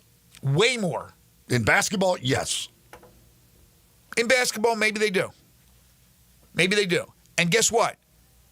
Hell, according to the coaches, they do in football. I don't know. But in basketball, I'm quite confident saying they have the most NIL money and probably by a pretty wide margin. It's right there. It's certainly right there with football. But with basketball, yeah, I would agree with you. Doesn't necessarily mean that you come out on top because you have the most money. But I think Ohio State had the most money. They won a national championship. So it does happen, and you're in a better position to make it happen. But basketball, again, there are other circumstances that come into play beyond just having the money. They had the money to bring in the players last year, and it imploded. It imploded for a lot of reasons, not because they lacked the money. So there's a lot of things that come into play. You have to have the chemistry. Everybody's got to be on board. You can't be arguing about this guy's making more money. I heard this guy's making more money. You can't have any of that happen. And last year they dominated non-conference. They had a great non-conference. And then it imploded. This year, another great non-conference. And now, again, we get back to, and I don't want to go down this avenue again we did yesterday, about having to be perfect in this damn conference. But it's a full circle. It comes all the way back to give them an opportunity in a better conference. I think they would do okay. I think a lot of the athletes from the region that may put their nose up about Memphis would absolutely give it a second thought because they would be in that power conference. They would be playing those type of teams that they want them to play. Now they have to fight tooth and nail. Penny has to fight tooth and nail to get these type of teams to play them. And he's done a great job in his scheduling. It's not easy. And then everything else away from the actual games itself, all the money they're trying to raise for all the projects that's going on. So it's not the easiest thing going on with Memphis. It would be a lot easier for everybody, but especially for them, if they were given that chance, given that opportunity, given that money in a power conference where they could see what they could do with all the resources. Do we have a winner? We do. I'm going to need a tiebreaker, Elijah. We had a lot of folks with the correct answers. Ryan, who's the Duke fan, said it was the easiest question I've ever asked. Might be. Again, if you watched the North Carolina game last night, it was very simple because they talked a lot about it as R.J. Davis moved up the all-time scoring list. But the question was R.J. Davis moved to the third place on the ACC's all-time scoring list last night, 2,592 points now. Who were the two guys that are ahead of him? And the correct answers, there's one Duke and one North Carolina. J.J. Redick is in second place all-time, 2,769 points. And then number one all-time in the ACC is Tyler Hansbrough with 2,872 points. I think we did have maybe a lot of people watching the game, or maybe a lot of people just knew the answer to that. There were three that were faster than everybody else. So, Elijah, let's go with, let's do this. I got one for you. Okay. Hickory, Dickory, or Doc? Okay, hold on. I got to assign these correctly here. Let's do Hickory, Dickory, Doc. Okay. I'm going to go with Hickory based off the logic of the old Indiana Pacers uniforms, the old Hickory uniforms. They just recently came across my timeline, so we're going with Hickory. Pop in your head. Oh, it came across your timeline. From Hoosiers. Yeah. All right. So we will be notifying our winner, letting you know how you get your $25 gift certificate to Humdingers. If you had the right answer, but you don't hear from us, that means you either weren't one of the fastest or you lost the tiebreaker. Got an interesting comment made by former NBA player Channing Frye. I want to get into that, plus NFL news as well. The Combine starts on Thursday. We'll take your calls and texts on the Sissy's Log Cabin listener lines at 901-360-8255. And then our buddy Steve Sands from the Golf Channel on NBC at 9:05. This is Sports 56 Mornings with Greg and Eli on Real Sports Talk, Sports 56, 98.5 FM.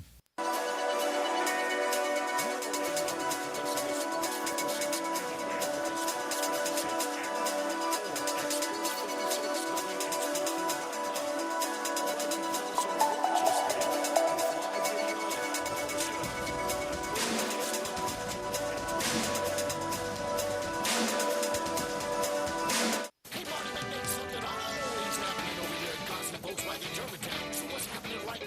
The 2025 Jetta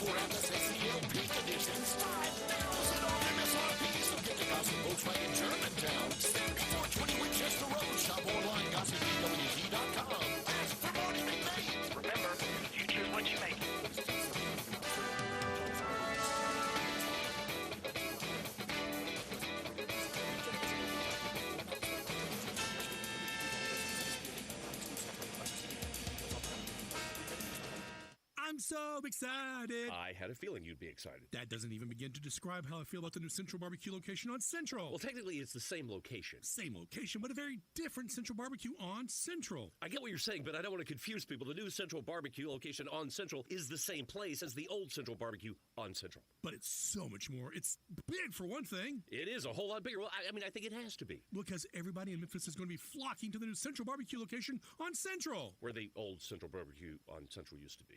Details. During tax season, your sensitive info does a lot of traveling to places you can't control. Stopping off at payroll, your accountant or tax preparer, and countless other data centers on its way to the IRS. Any of them can expose you to identity theft because they all have the info on your W-2. Just the ticket for criminals to steal your identity. No wonder the IRS reported tax fraud due to identity theft went up 20% last year. You need LifeLock. They monitor millions of data points per second and alert you to threats you could miss. If your identity is stolen, LifeLock's U.S.-based restoration specialists will fix it, backed by the $1 Million Protection Package. And restoration is guaranteed or your money back. Don't let identity thieves take you for a ride. Get LifeLock protection for tax season and beyond. Join now and save up to 40% your first year with promo code NEWS. Call 1-800-LifeLock or go to lifelock.com. Use promo code NEWS for 40% off. Terms apply. The President's Day sales event and truck month is on at Gossett Chrysler Dodge Jeep Ram Fiat on the Pike. 24 Dodge Hornet GT all-wheel drive, most powerful gasoline-powered SUV in its class, $27,698. 24 Jeep Gladiator Sport S, $14,191 off MSRP. Solid front and rear axles, best-in-class ground clearance, and best-in-class 7,700 pounds towing capacity compared to the Tacoma 6,500 pounds, and the only truck with a removable roof and doors. And 25 Ram 1500 Larry Crew Cab versus Ford F-150. Multifunction tailgate and Ram box storage system that F-150 doesn't offer. $13,319 off MSRP. So drive past the rest and come to the best Gossett Chrysler Jeep Dodge Ram Fiat online. GossettMotorCars.net. If you want it, we got it at Gossett Motorcars. RL 106,204, MSRP 56,265, 1500, SN 64,771, MSRP 67,265, Hornet TR3A 42,215, MSRP 35,835, includes all rebates and incentives, PF 895, excludes tax title license, see dealer for complete details, offer valid through end of the month with approved credit, dealer stock only. Radio show is back on WHBQ Sports 56 and 98.5 FM. Every Monday night at 6, hear the latest news on your Ole Miss Rebels with the NC Quarter with 24/7 Sports. Your Ole Miss defensive captain Mike Fitzsimmons, Gordon Ford covering SEC sports film, and former Ole Miss baseball announcer Gary Garvey from kickoff and first throw to extra innings. Your Ole Miss Sports on the Rebel Yell Hotline Show right here Monday night at 6 on Sports 56, 560 AM and 98.5 FM. Your Mid-South Sports Station. Sports 56 traffic. Good morning. Clearing up a couple of minor wrecks we had earlier. Still some volume coming down the interstate here on I-40 westbound from, let's say, Canada Road, Chambers Chapel, all the way down to Sycamore View Road. Still looks good as you come off 385 onto 240 there up by Mount Moriah. Still some traffic coming up from the south on 55 northbound all the way up to Brooks and Elvis Presley. If your yard needs some help, call Lawn Solutions today. They have over 30 years experience. I'm telling you, these guys are the best. Call Lawn Solutions 867-5626. I'm Commander Chuck with your on-time traffic.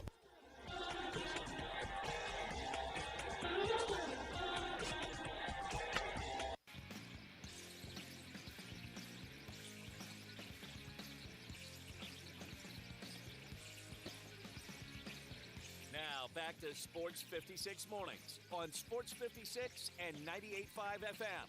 This hour is brought to you by James Gaddis Jewelers. To reveal the full spectrum of dazzling color. Here once again, Greg Gaston and Eli Savoy. Grizzlies back in action tonight. They'll take on the Phoenix Suns at FedEx Forum. We talked a lot of NBA in hour number one. This is crazy. I just saw this on ESPN. They have that sneaky Hembo. He comes up with these facts and things. The LA Lakers, now it's a small sample size, mind you, but the LA Lakers, before the Doncic trade, with Anthony Davis, had the 21st ranked defensive rated team in the NBA. That blows my mind. I thought they were much higher. Since the trade, they have the third best defense in defensive efficiency in the NBA. Again, small sample size, but they go from 21-3 after trading Anthony Davis and acquiring Luka Doncic. Puzzling how that is. All right, college basketball. By the way, I do want to, speaking of college basketball, on the trivia question, just want to give a shout out to old Dickie Hemrick. It's a name I'd never heard in my life until last night. He was the guy R.J. Davis passed last night for third place. I've heard of Dickie Hemrick. He's third place in the ACC's all-time scorers. That's a name. I mean, obviously, he was well before my time, but that is a name that I literally have never heard in my entire life. Yeah, I've heard the name. I couldn't tell you anything about him, but I've heard the name. College basketball tonight, SEC action. Florida, number 3 in the nation, plays at Georgia. What's happened to Mike White's team? Going up against his former team tonight. Georgia's now 16-11. They play in the SEC. I mean, same thing's happened to a lot of teams. Florida's a 7.5-point favorite. Tennessee, number 5, will play in Baton Rouge against LSU. They're a 10.5-point road favorite. Number 24, Mississippi State at number 6, Alabama. Alabama, 8.5-point favorite. And South Carolina will go up against number 14, Missouri in Columbia, Missouri. And Missouri is a 13.5-point favorite in that one. Some other games of note tonight nationally in the top 25. Duke, number 2 at Miami. Providence will play at number 21, Marquette. Iowa State, number 9. They'll go at Oklahoma State. Washington at number 11, Wisconsin. And number 19, Louisville will play at Virginia Tech. All right. The interesting, I guess Mississippi State is three. I was thinking that it's hard to have. I was thinking Mississippi State had fallen out of the rankings, but I was going to say it would be virtually impossible to have 4 SEC matchups without any of them being between 2 ranked teams. Right. Mississippi State is still ranked, so that is a battle of ranked teams. Yeah, I thought they may drop out after the loss at Oklahoma, but they remained in the top 25. Utah has fired their head coach, Craig Smith, deep into his 4th season. Some interesting names have come up, including the former Utah great Andre Miller, who went on to play a long time in the NBA. So is that the first power conference firing? Like, we've had the Mike Woodson news that he's going to step down, kind of a forced, I think, retirement. Yeah, as far as firing, I mean, because Leonard Hamilton is stepping down, but that's another. I don't. As far as guys fired, I think that's the first one. Which Utah, I don't know. Like that's from what I was reading, there is they have very little NIL money. Like that is a tough gig, especially when you consider what's happening right down the road and the money that BYU is putting into their program. With a good team this year, obviously the number 1 recruit in the nation coming in for next year. That's a tough gig right now at Utah. Yeah, not good when BYU is having that success. Through that door. Exactly. If BYU is having that type of success and Utah's struggling, there are some unhappy, I should say, Ute fans. What's a Ute? Rick Pitino is advocating for Chris Beard to get the Indiana job. Chris Beard will once again be a hot candidate.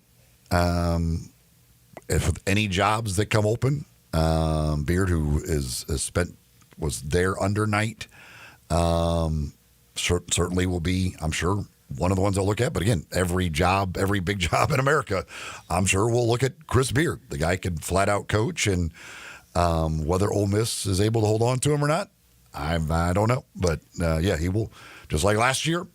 Once again, and every year he's at Ole Miss, he'll be a candidate for every other big job that comes open. Dusty May's name had popped up, and then he quickly got a new deal with Michigan. Michigan sewed him up, so Dusty May isn't going anywhere. I mean, it makes a lot of sense, but here's the thing. Keith Carter, since taking over as AD at Ole Miss, I mean, he understands, being a former Ole Miss Rebel basketball player himself, the importance of putting more money and more of a commitment into basketball. And they have done that. Now, is Ole Miss basketball historically the same name as Indiana? It's not, but Indiana has not been good for a quarter century. It's not the Indiana. This isn't Bobby Knight's Indiana Hoosiers. So I don't know if that is a lateral move. It's that much of an improvement. How much are we talking about? Because, Keith Carter will go deep into the coffers to keep a guy like Chris Beard. So I don't know. It's just like, all the rumors with Lane Kiffin and everything. And no, he's happy. They're doing well. They can win on the big stage. The commitment is there financially. Basketball's taken, I think, a nice jump up in the last couple of years. You've done some Ole Miss games, so you know this better than I. But it seems like they're in a much better position than they were just a short time ago. Well, they're in a better position because Chris Beard's a really good coach. Well, not just that. He comes in. I mean the commitment from Keith. I mean, yeah, there's commitment, but it's not nearly what you get at these other programs. I mean, it's just hard. It's a hard job. There's no tradition whatsoever. There's no history of success whatsoever in that program. Are fans starting to embrace Ole Miss basketball or not? Are they coming to the games? I mean, that's so important. They get some, but it's not by any means Indiana and other big-time programs. There's some NIL money, but most of the NIL money goes towards football. I don't know exactly how much they have for basketball. I know they are, some of those guys that came back this year, I believe are making some pretty good money. Guys like Morrell and Brakefield and some of those guys, I don't know exactly how much and what that commitment with that Grove Collective, how much is, going towards basketball, that stuff. But it's just, again, it's a really hard job to maintain a level of success. There's a reason nobody's ever been able to do it in the history of the program. And he has a very veteran team this year. They're going to lose, pretty much that, entire team as far as the guys that play. I mean, you got, whatever, they got the 6,000 point scorers on that roster, everything else. I think Chris Beard is happy in Oxford, but I also think Chris Beard understands this is really hard to win at a high level here. I'm not going to ask you. And I don't know I don't know how anybody views the Indiana job. Now, I don't know whether that's what I want to ask you. They look at the Indiana job as a great job, bad job, okay job. It certainly is not what it used to be. I have no idea what the NIL situation is at Indiana. You would think, with the history there, that there would be enough people that support that basketball program that they could put together pretty good NIL, but I have no idea where things stand. Well, I'm not going to ask you to get into the head of Chris Beard, but if it was your call, you were in that position, would you go to Indiana? Again, it would depend tell me what, it's just like it's any job now. What's your NIL situation? All right. I mean, that is, in the end, what every coach in America, I think, is probably the first question you ask anymore. Sure. About any job you're going to take. What's your NIL situation? Are we competing at the top level of the conference, or are we at the bottom level of the conference? Where are we when it comes to NIL budgets within the conference? And then that's you work from there as far as making your decision. That's probably more important than how much they're getting paid. Tell me what I have NIL-wise. I forgot to ask you this earlier. We were talking about the Suns coming to town tonight, a couple of former Grizzlies on that Suns roster. I'm going to ask both of you this. And I'm going to ask our listeners out there as well. Other than Mike Conley, you can't use Mike Conley. Who do you think is the most beloved? I'll use that word because it may not be anybody, but the most appreciative former Grizzly that can come into FedEx Forum and get that type of response from the fans. Who are the fans most appreciative of currently that's playing in the NBA that's a former Grizzly? And you can't use the name Mike Conley. I think Steven Adams is probably up probably. there. I would say Steven Adams. I don't know that there's anybody other than that, honestly. I mean, that anybody even cares about. Now, what would be Marcus Smart's response return when he comes back? If he comes back this year, I'm not even sure, but I can't imagine it's that great. I'm just trying to think of former Grizzlies. There's a lot of them out there. The Jonas Valanciunas of the world, which I don't think they're going crazy over Kyle Anderson, unfortunately. Yeah, Kyle. Well, Slow-Mo might get a decent reaction, but Valanciunas was a hell of a player there. But I think you probably have it right. The reaction when he came back the first time earlier this year, I was there. It's pretty darn good for Steven Adams. So maybe there's somebody else we're missing, something obvious. And if you want to text in, hit us up on the Sissy's Log Cabin listener lines at 901-360-8255. And once they've been back once, nobody cares anyway. Like the second time back, like, okay, whatever. Probably. But some may still have that that kindness in their heart for that particular player, that love for that particular player. All right, when we come back, here's the question. It's not a question, but this is the statement from Channing Frye, and I want to talk about it when we return.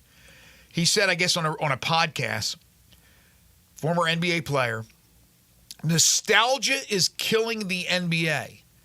The 90s era with Jordan and Kobe was not as clean as you think.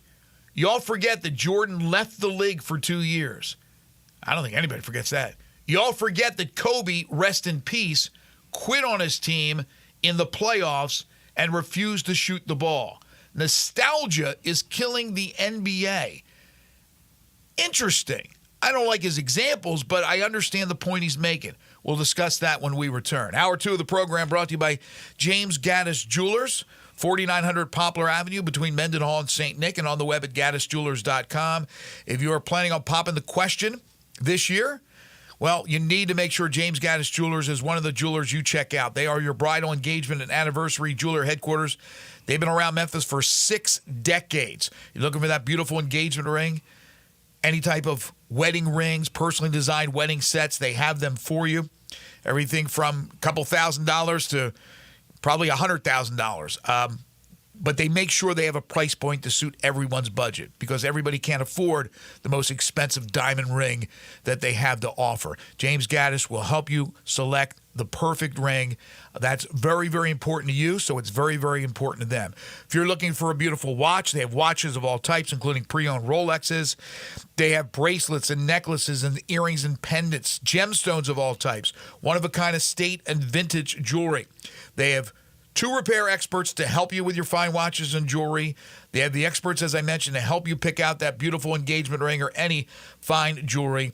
It's your full-service jewelers, and it's right there in East Memphis, ready to serve you. James Gaddis Jewelers, 4900 Poplar between Mendenhall and St. Nick, and on the web at gaddisjewelers.com. You're tuned in to Sports 56 Mornings with Greg and Eli on Real Sports Talk, Sports 56, 98.5 FM. Join the voice of the Tigers, Dave Woloshin, for Wolo and Friends. Weekday mornings from 10 to 11, here on Sports 56 and 98.5 FM. Efficiency planting solution.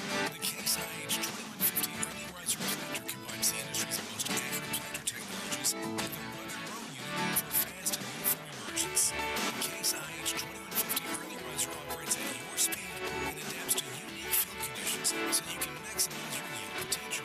Stop in and call Mid-South Ag Equipment at 662-890-3141 to learn more. That's Mid-South Ag, your Case IH equipment headquarters. We all know the saying, you'll never get a second chance to make a first impression. In business, that first impression is everything.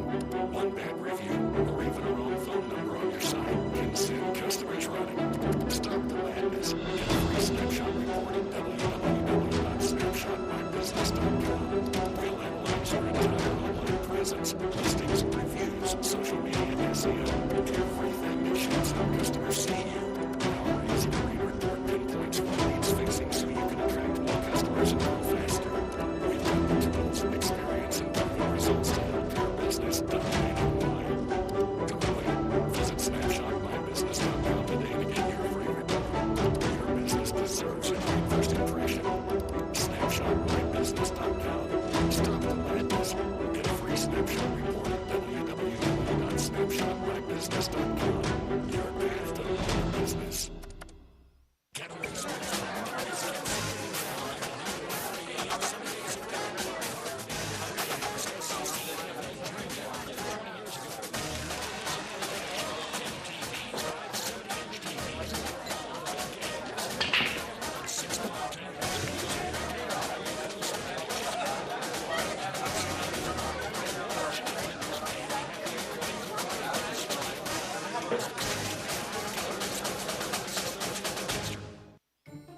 Our daughter Jessie loves playing detective. A clue. But since we discovered she has sensitive skin, we've been playing detective too. We thought the problem was our puppy.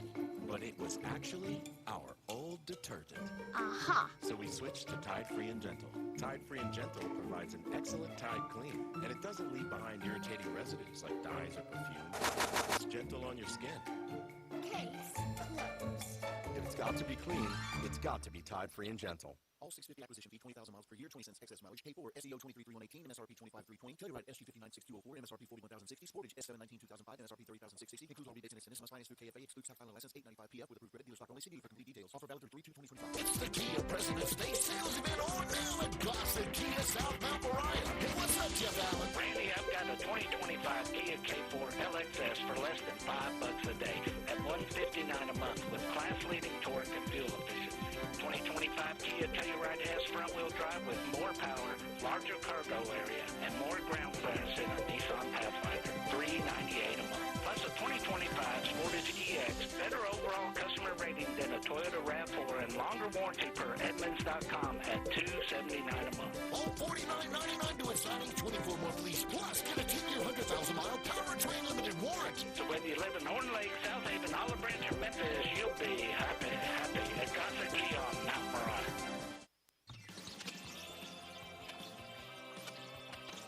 Now, back to Sports 56 Mornings on Sports 56 and 98.5 FM. This hour brought to you by James Gaddis Jewelers. Here once again, Greg Gaston and Eli Savoy.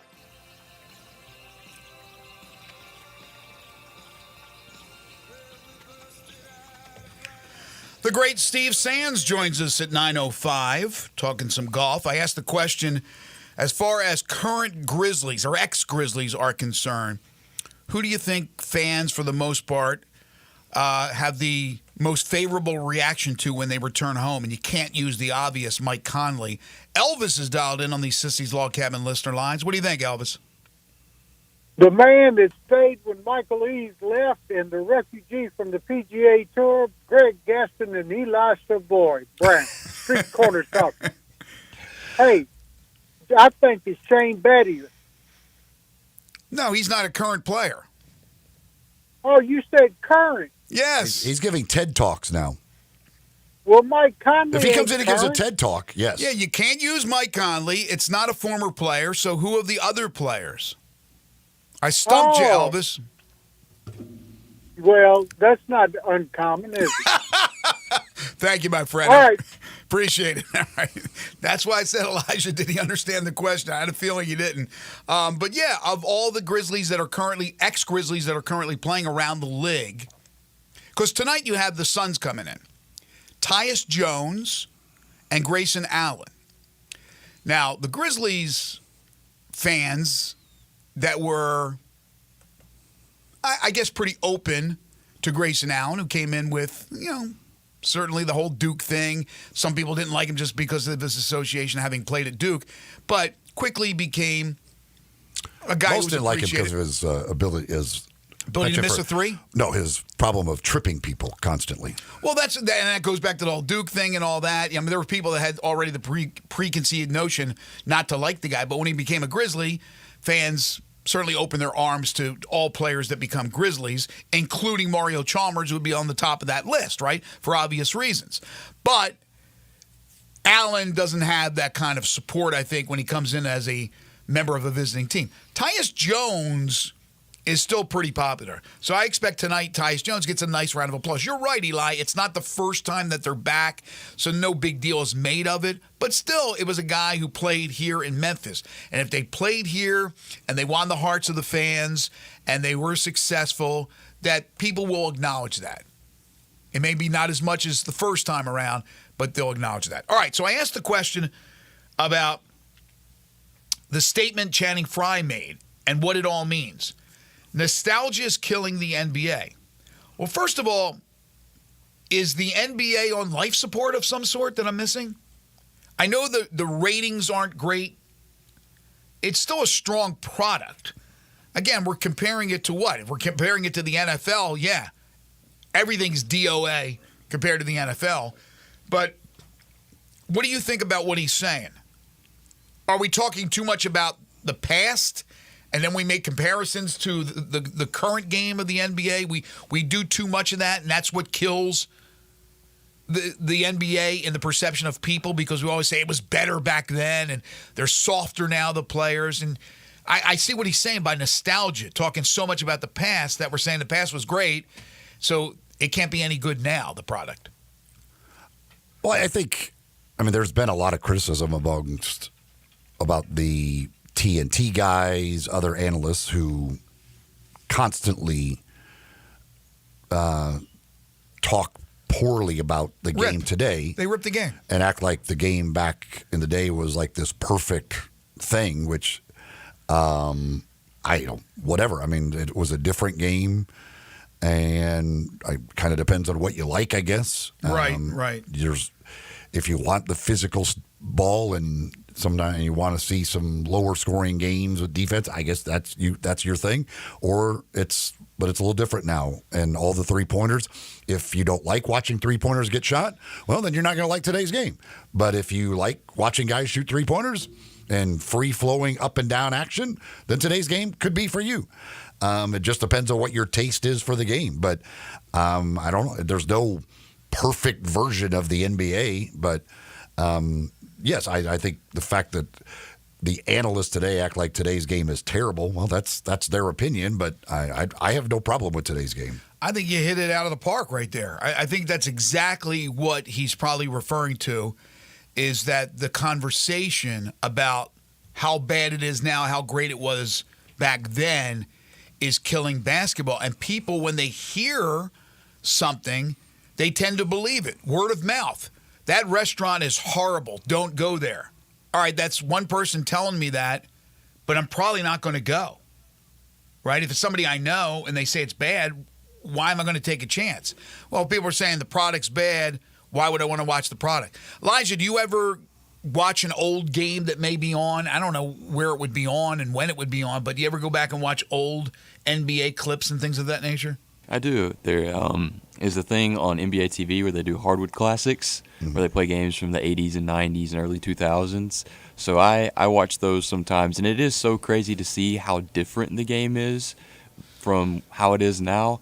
But I can appreciate both eras and the evolution of basketball, and as a lover of basketball, I think the product is still great, even though it's different, and I agree with almost everything Eli said. Well said. The bottom line is you got to put the ball in that basket, and today in this golden age of basketball with some of the stars that we're watching, now, of course, older people, and I'm older, but they would say, well, the golden years were the 90s or the golden years were the 80s. But to watch, as I said earlier, the greatest shooter, I don't think there's any argument. The greatest shooter we've ever seen, Steph Curry, still doing his thing. Watching a guy who's now 40 years old, still dominating. And yet I still will stick to my guns about MJ as the best player of all time. But I certainly understand people's argument and respect that argument. To see a big like Jokic do what he did. How about to watch a freak like Victor Wembanyama? And when I say freak, I mean it in a positive tone. To be as tall as he is, to play like he does. It's a great game. Now, I don't like the fact that they're not as physical. I want to see physical, but I don't want to see bad boys basketball necessarily.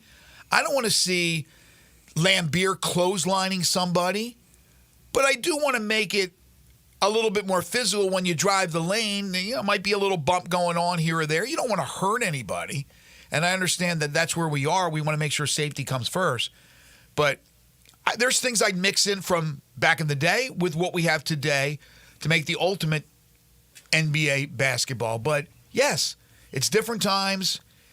Talking about that doesn't help when it's people you respect, like Charles Barkley and Shaq and whoever, and they're ripping apart the current game. That doesn't help. Real quick, I know we got to go to a break. This was amazing. Yahoo Sports tweets this out. Auburn's starting backcourt is nearly as old as Oklahoma City's. The average age of Auburn's starting five, so it's more than their backcourts. They're starting five, 23.2. The average age of Oklahoma City starting five, 24.4. Pretty amazing. All right, we'll take a timeout. Come back, hour 3. Steve Sands on the other side. This is Sports 56 Mornings with Greg and Eli on Real Sports Talk, Sports 56 and 98.5 FM.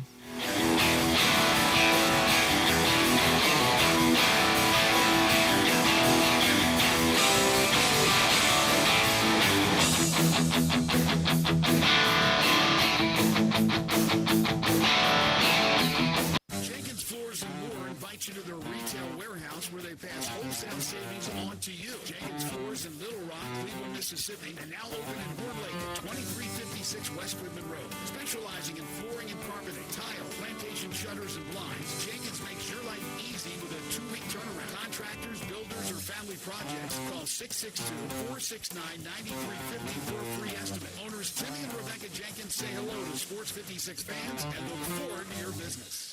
Napa Cafe celebrates 26 years in 2024. Hi, I'm Glenda Hastings, owner of Napa Cafe, and I want to thank you for making us part of your dining experiences. Treat yourself tonight with a delightful dinner. Maybe start with an appetizer like our baked sweet peculiar peppers stuffed with goat cheese and mozzarella, finished with basil pistou, and move on to one of our cozy dishes like the double chocolate stout braised boneless beef short ribs with tonkatsu sauce and creamy mashed potatoes. Or a fresh seafood dish like our pan-roasted ginger-buttered sea bass with cilantro soy vinaigrette.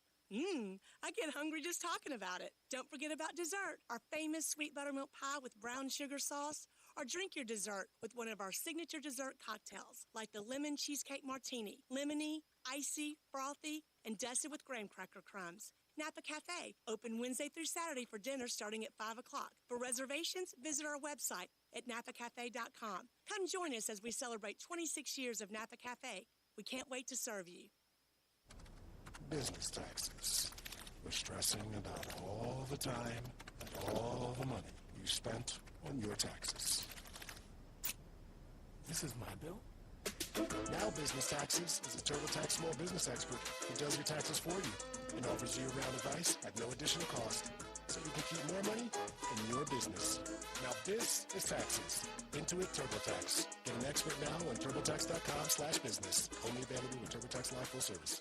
It's your time to upgrade into a new ride from Gossett Volkswagen on the Pike. 2025 Jetta S. Buy it now. $20,499. 2024 Taurus SE. $249 a month or $28,616. More front and rear headroom and longer warranty than Crosstrek or CX-30. 2024 Tiguan S. More cargo space, torque, and warranty than Escape or RAV4. Only $279 a month. Plus all 2024 Atlas SE LP conditions. $5,000 off MSRP. So get to Gossett Volkswagen today, 1875 Covington Pike, online, GossetVWMemphis.com. And remember, no reasonable offer will be refused. Gossett's where we're charging forward and charging less every day. If you want it, we got it at Gossett Volkswagen. 7,500 miles, 3,100 down. Taos RMO 56,983, MSRP 31,939. Tiguan RM 144,331, MSRP 31,363. Jetta SMO 45,444. Atlas 3,500 bonus customer cash 1,500. Includes all rebates and incentives. PF 895 excludes tax title and license. See dealer for complete details. Offer valid through end of the month with approved credit dealer stock only.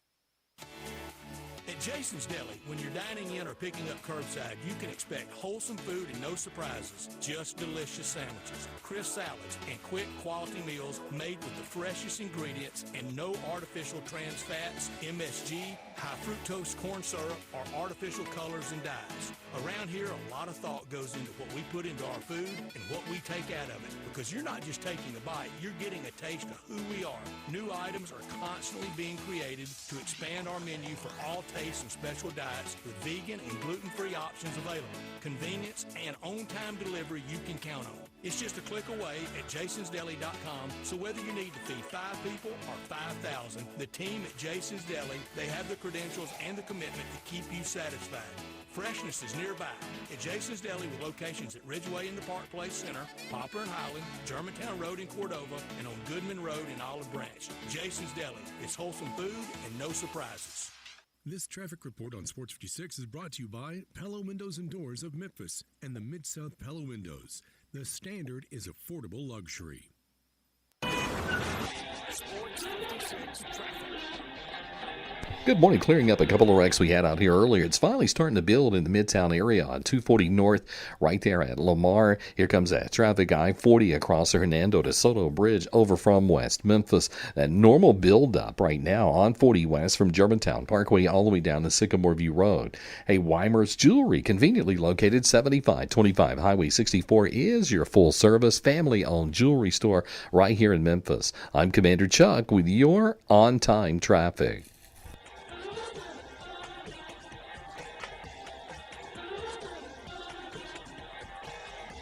Sports 56, WHBQ Memphis, and W253DF Memphis, with Dave Woloshin, weekday mornings from 10 to 11.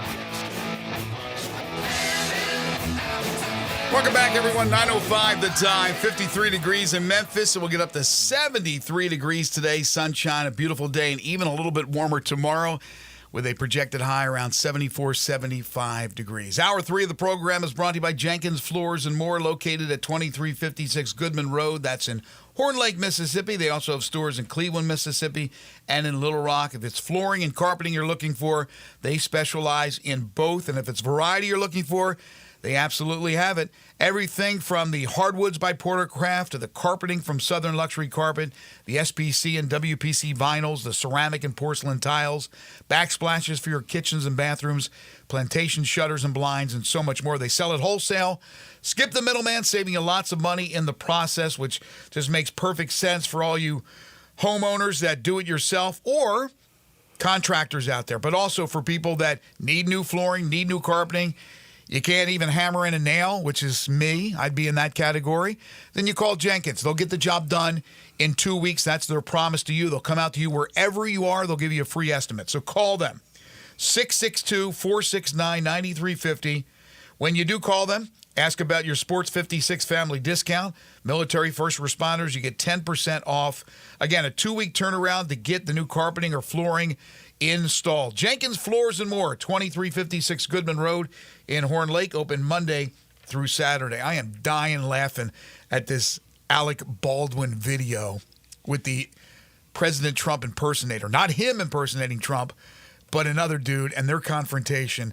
If we have time, we'll get to that a little bit later on. But now, without further ado, you watch him on NBC, the Golf Channel on NBC. What a great job he does covering the great game of golf. He is our good friend, Steve Sands, who joins us now on Sports 56 Mornings. How are you, man? Greg, how are you, buddy? I'm good. Were you in Mexico? Was in Mexico, yeah. How was that? It was good. It was Puerto Vallarta. Nice place. The resort was great. Golf course was good. Heck of an event. The field wasn't that great, but the event ended up being fantastic. Friendly trees. Oh, or one friendly tree. At least one friendly tree. My father passed away last year. My father had a lot of great sayings. One of his favorite sayings, especially in sports, was "Luck is the residue of hard work." My God, did Brian Campbell get one spit out? That ball was going to land 50 yards out of bounds.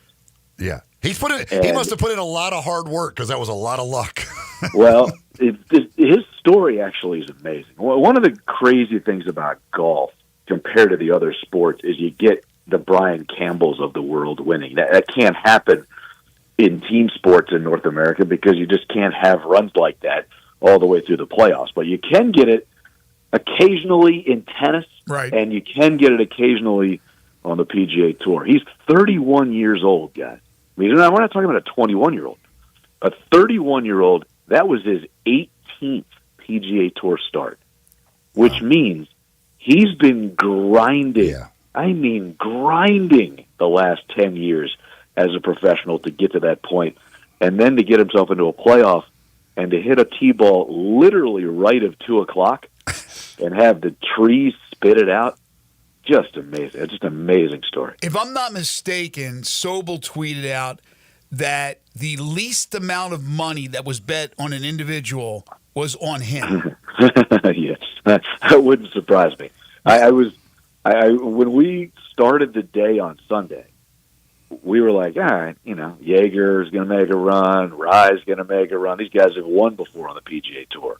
This Aldrich Potgieter hits the ball a mile. He's 20 years old. Let's see how he handles the situation. Nobody, literally nobody, was talking about Brian Campbell. Literally. When I tuned into the golf on Sunday, and I'm not sure when I put it on the TV, but when I did, and I saw Campbell, I had to think a little bit. I'm like, Campbell, is Chad Campbell still on the tour? Exactly. I seriously, I did that. I go, exactly right. He's Champions Tour, but anyway. I mean, honestly, we kept seeing Campbell up on the board, and we kept joking during commercial. We're like, I go, I didn't realize Chad had his game back. And by the way, thanks for watching. You were the one. Huh, well, I finished up baseball. I had a call baseball game. And then came home, and then I popped it on. Had a little NASCAR going on, flipping back and forth between NASCAR and your Mexican golf. Wow.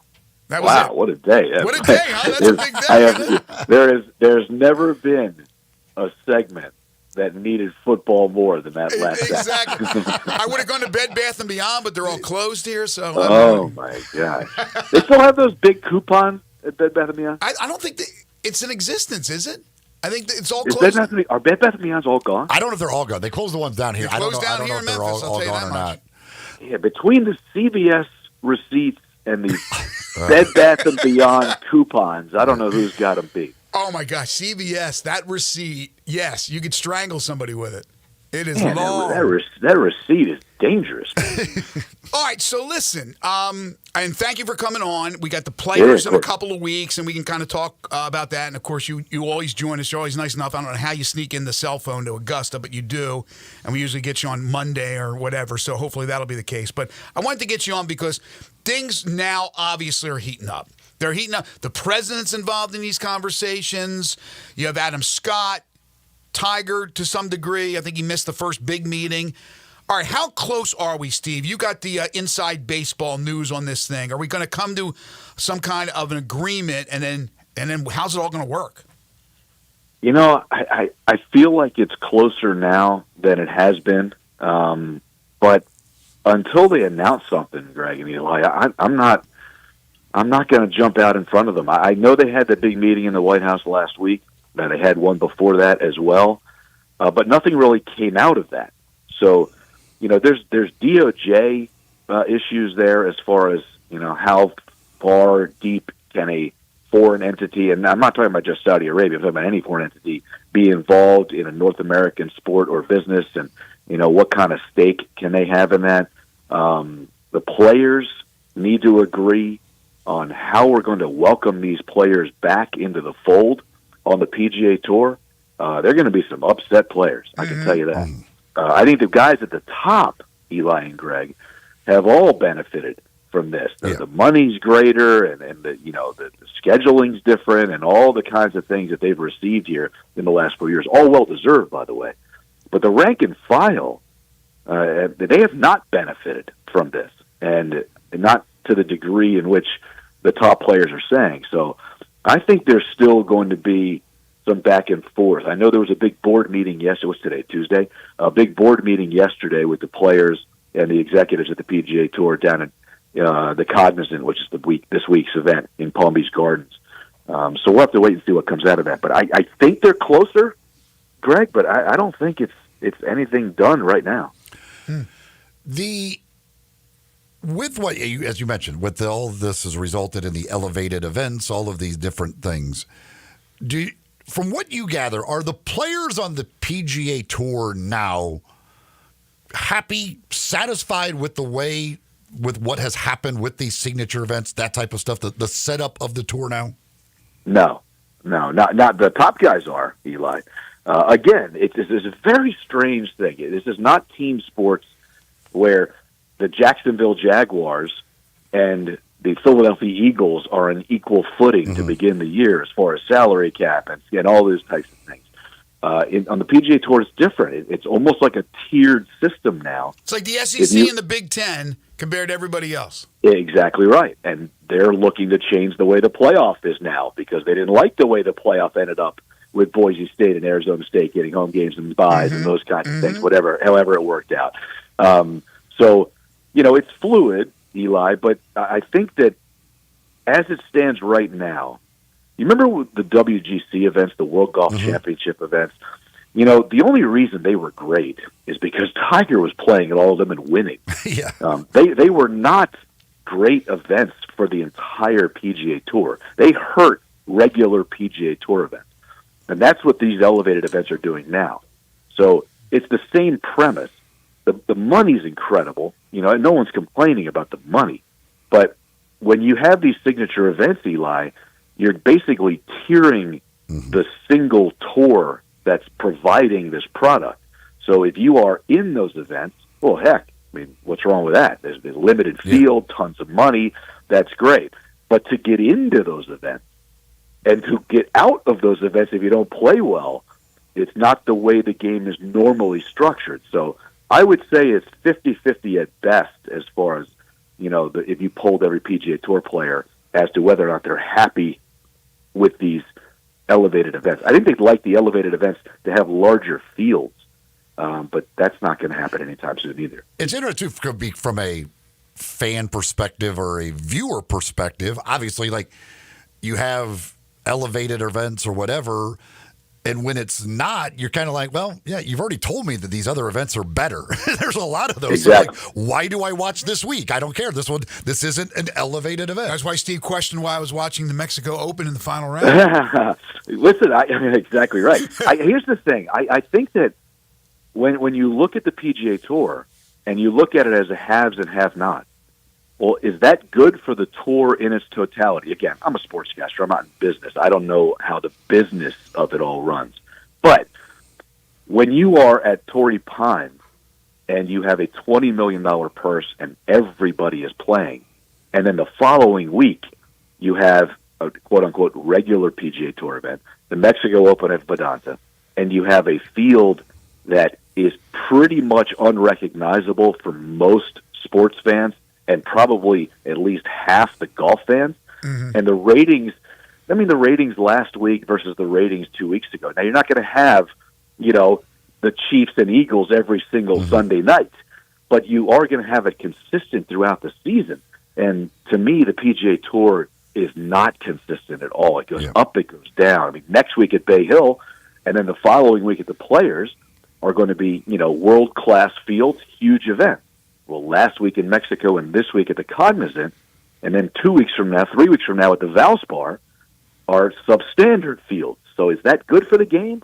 That doesn't seem like that's a positive step forward. You just talked about the possibility, obviously, of an agreement being reached between PIF and the tour and all that, but still hold your horses. Nothing's done yet. But we have had the news a month ago, whenever it was, that there's more opportunities in some of the majors, specifically the U.S. Open, that these guys can participate in. Now, we know that if you're qualified and you're playing on the LIV and you're qualified for the Masters, you're playing the Masters and things of that nature. But now that there's more opportunities, and who knows where we'll go down the road if an agreement is made as far as the PGA, the players, and all that. But right now, have you had a chance to talk to any of the players? Are the players that are on the PGA Tour upset that there's now more spots available for these guys that are playing on LIV? Nah, not really. I was talking to some of the guys last week about that. I don't think they really care about that. It's not opening too many doors for the LIV guys. I think most people on the PGA Tour understand the landscape of where the Tour and LIV are right now as it pertains to the major championships. This isn't the major championships fight. This is the PGA Tour's fight. Remember, we talk about this all the time. Augusta National runs the Masters. The USGA runs the U.S. Open. The PGA of America runs the PGA Championship. And the R&A runs the Open Championship. The PGA Tour, believe it or not, even though it's the big brother and the biggest league, and no question about it, has the best golf, they don't run the four biggest events in the sport. So those four entities have realized that, hey, this is actually benefiting us because they're making our events bigger because it's the only time of year where we see everybody playing together. So why not open the door just a little bit more for them? It's just not their fight. And they have told the PGA Tour, you know what? You guys deal with that. We're going to run our own program, and this is how we're going to do it. Have you been watching the TGL? Eli, look, what do we have, dinner once a year? The three of us? Well, the three of us are old. I can't watch that stuff. See, they're not. with you. They're not getting after us. They're trying to get our kids and grandkids. The simulator doesn't work all the time. The energy's not that great to me. The personalities are not carrying the mail there as far as miking up certain players on certain nights. I just don't think it's real golf. It's goofy golf. It's the USFL, to me, watch it the first week or two and then never care again, to me. But I wish them well, and I'm not saying it's a bad product, but to me, it's not my cup of tea. It's just not real sports to me.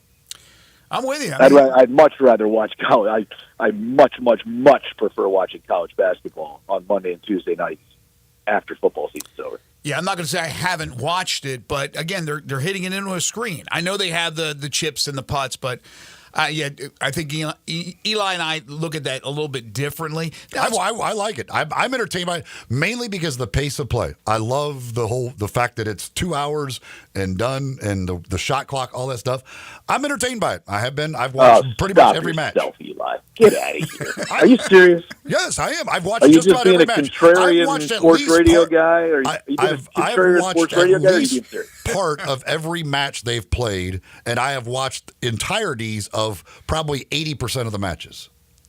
I watched both full matches yesterday. He does watch them. He Right. watches for the Marty Smith interview. Nothing like having the NASCAR guy give. I made money on the great comeback by LA yesterday. I had bet on them, and I made a great comeback. They made a great Now, comeback. I will say that. Hang on a second. Now, that, to me, changes the narrative. If you can get people involved in it on a gambling sense, then you're going to sustain your ratings and sustain, the audience. But, my gosh, Eli, I mean, we've known each other a long time. I can't believe you're a sports purist like I am. I can't believe that you can. I'm not saying it's bad. I'm just saying it's not my cup of tea. I want them to put that. I need the PGA Tour to take that giant clock to every hole on PGA Tour and put 40 seconds on it for these guys. Now, you asked me earlier, guys, if it's being talked about whether or not these spots at the Open Championship and the U.S. Open and the PGA Championship are being talked about on the PGA Tour circles. That is something that has been talked about a lot on the range since the beginning of TGL. The pace of play has always been a big issue on the PGA Tour, but that shot clock, to me, is probably the best aspect of TGL, and a lot of guys have been talking about it.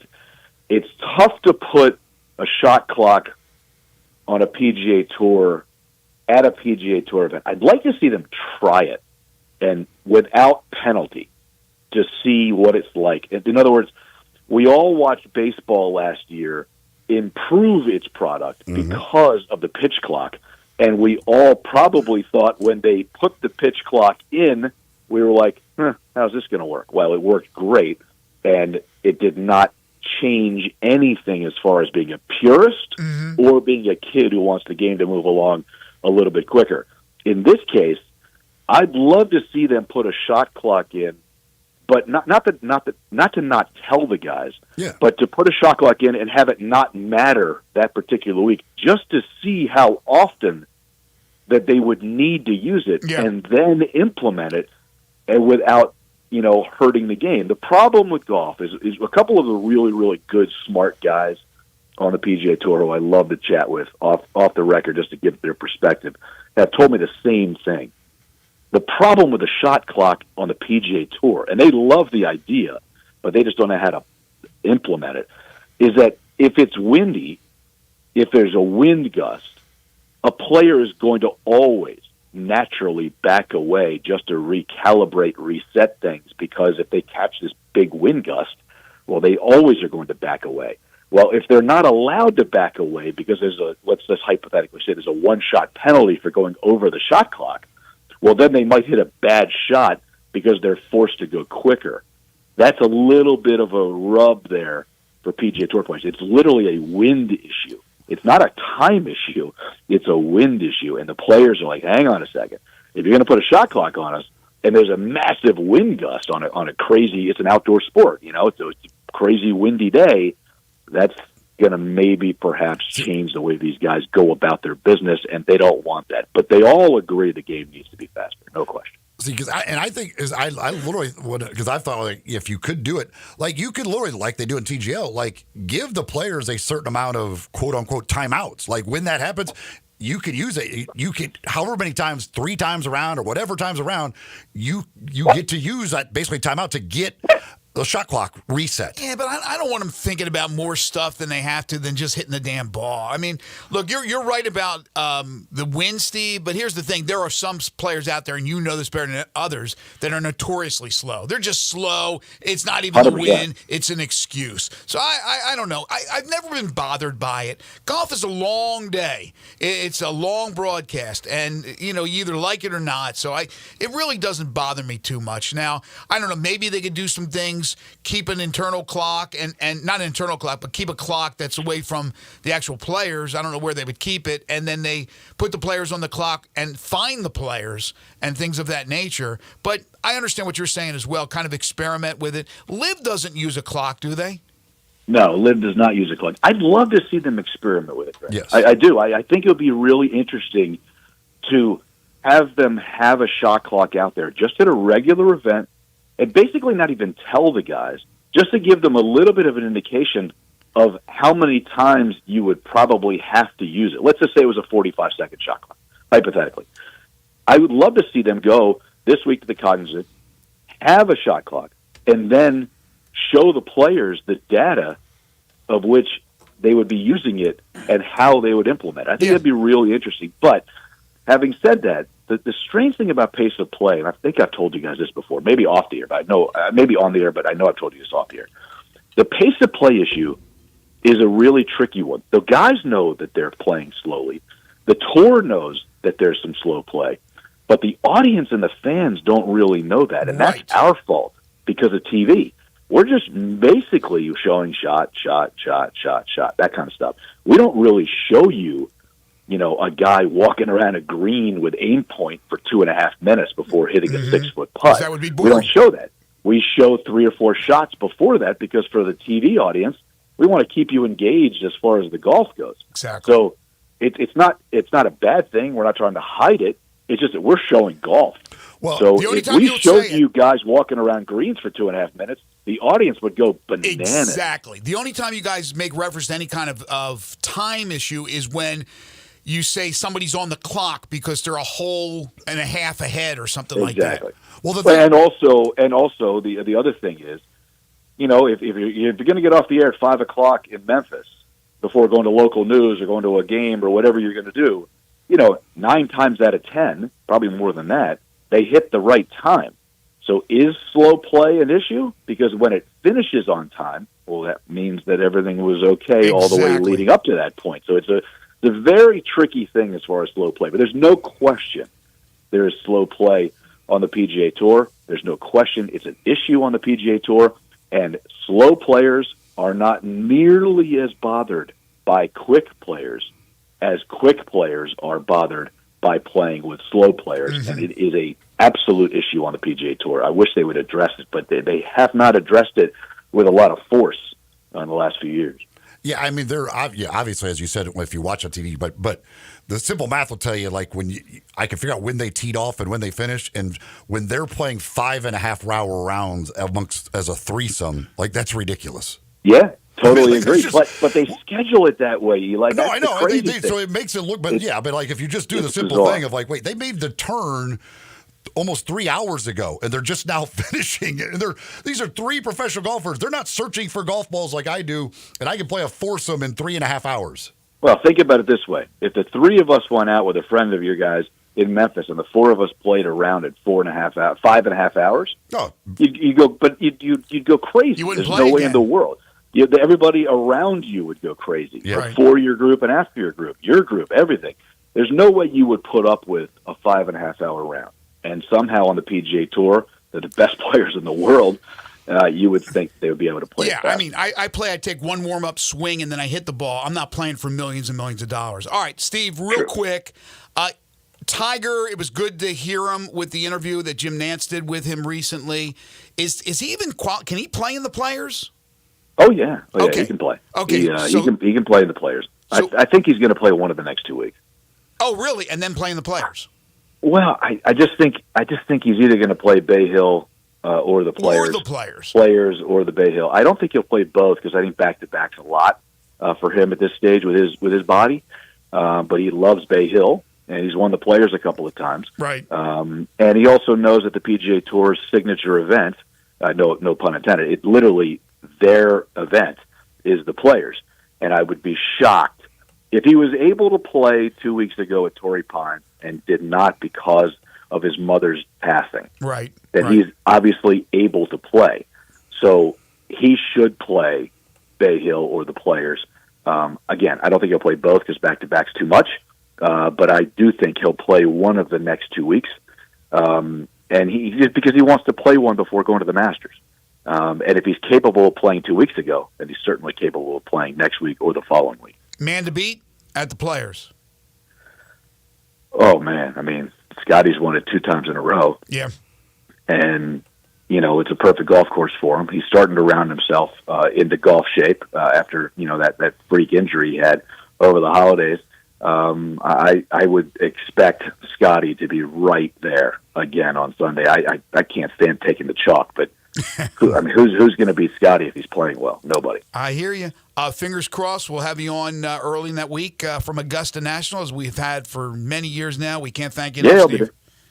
I know you'll be there. I know you'll be there. I know you can. We'll sneak the phone in just for Eli, baby. That's it. Just for Eli, not for me, man. Not for me. Hey, how did your career end? Well, I was talking to Eli in Memphis, and they took my phone away, and that was the end. We were talking TGL Championship. Oh my God!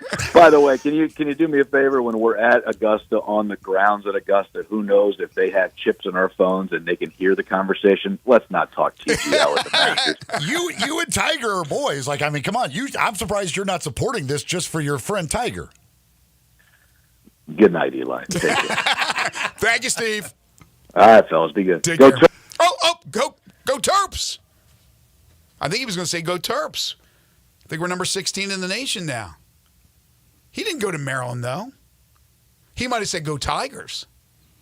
I don't know what the hell he said. I don't know. Anyway. You cut him off. I didn't mean to. He came back with a second statement there. Black Tie Moving, folks, if you've got a move coming up, you want to make sure you get the best in the business to help you with that. Don't try and do it yourself. That's a lot of stress, a lot of worry, a lot of issues. Get the professionals. Get Black Tie Moving. They'll take care of it for you. Make sure your belongings get where they're going. No problems, no issues whatsoever. Easing all that stress and worry for you. Nobody better than Black Tie Moving. All you got to do is give them a call at 901-316-6196, or you can just go to the website at blacktiemoving.com/Memphis. Talk to the folks at Black Tie.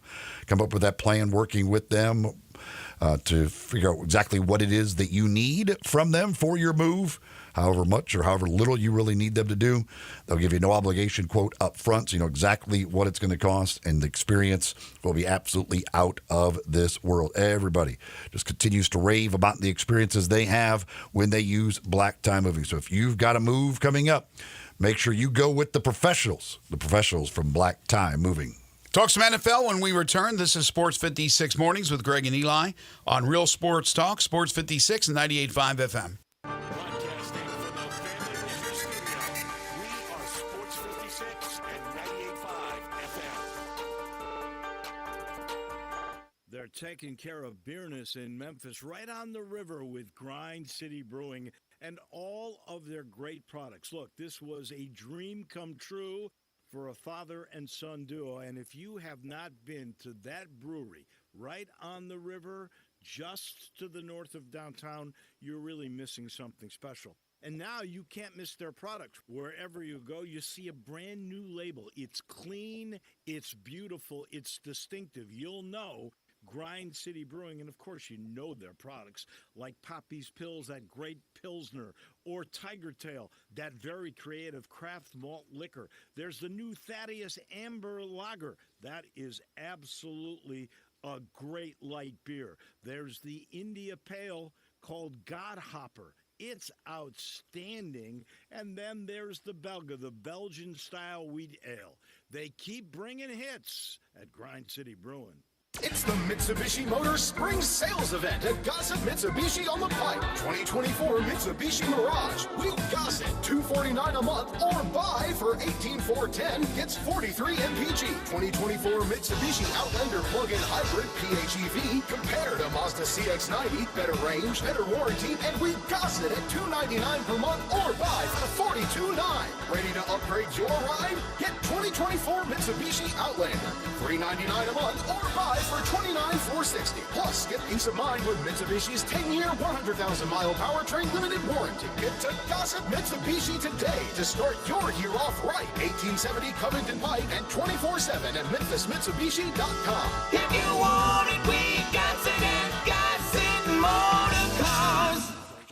MSRP 18410. PHEV, RZO 59821, MSRP 489, Outlander RZO 67325, MSRP 33210, includes all rebates and incentives, PF 895, excludes tax title license, see dealer for complete details, offer valid through end of the month with approved credit, dealer stock only. I'm so excited. I had a feeling you'd be excited. That doesn't even begin to describe how I feel about the new Central Barbecue location on Central. Well, technically, it's the same location. Same location, but a very different Central Barbecue on Central. I get what you're saying, but I don't want to confuse people. The new Central Barbecue location on Central is the same place as the old Central Barbecue on Central. But it's so much more. It's big, for one thing. It is a whole lot bigger. Well, I mean, I think it has to be. Because everybody in Memphis is going to be flocking to the new Central Barbecue location on Central. Where the old Central Barbecue on Central used to be.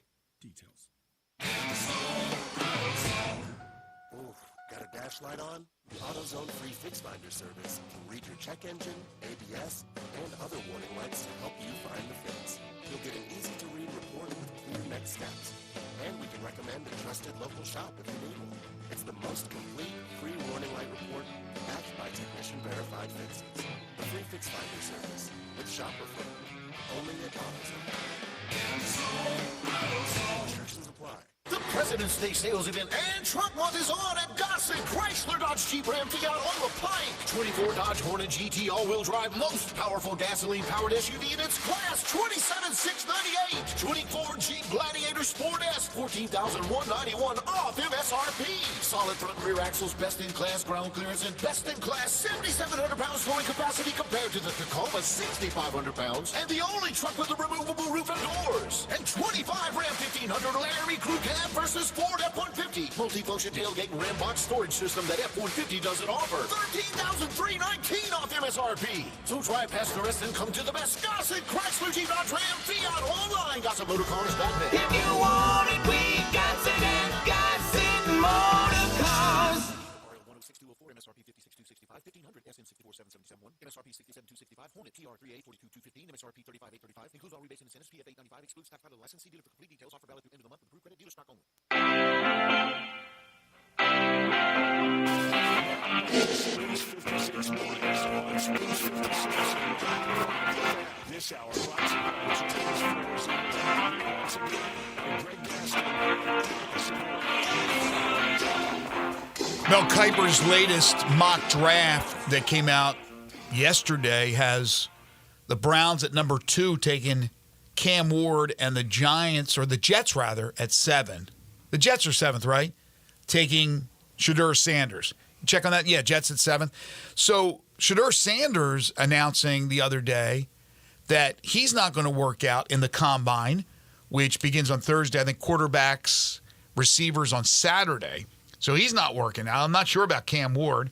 Ashton Genty is expected to be the top running back in the draft.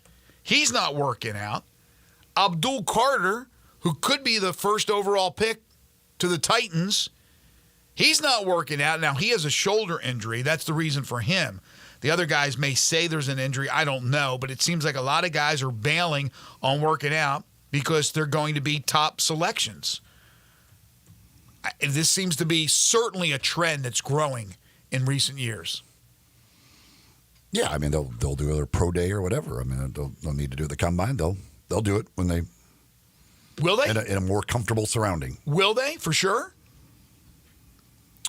Well, I mean, Shedeur Sanders isn't going to go into the thing without wanting any team see him throw. Maybe Sanders, but I mean, some of these other guys, I'm not so sure. Work out. They'll do their stuff. They're going to. I mean, but they don't need to do it there. They can do it in their surroundings with whatever. Well, there's always been a pro day. And there's always been a combine. And guess what? All the guys worked out at the combine. Now you're going in there and you're doing the interviews and taking the tests and being asked, well, like, if you were a GOAT, would you do this or do that? So I don't know. These guys have elected not to do so. Their agents have probably given them that advice. But we'll see what happens as far as the combine. This is a perfect opportunity for others who are not projected to be first-round picks, some that may not be projected to be picked at all, to shine.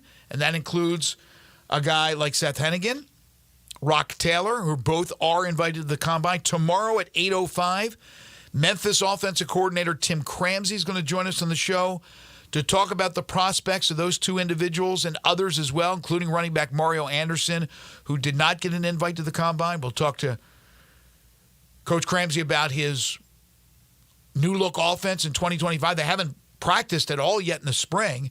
but there's going to be new players all over the place, including at quarterback. So that'll be an interesting conversation coming up at 8:05 tomorrow. But again, in that latest Mel Kiper Jr. mock draft, Cam Ward, 2 to the Browns, and Shedeur Sanders, 7 to the Jets.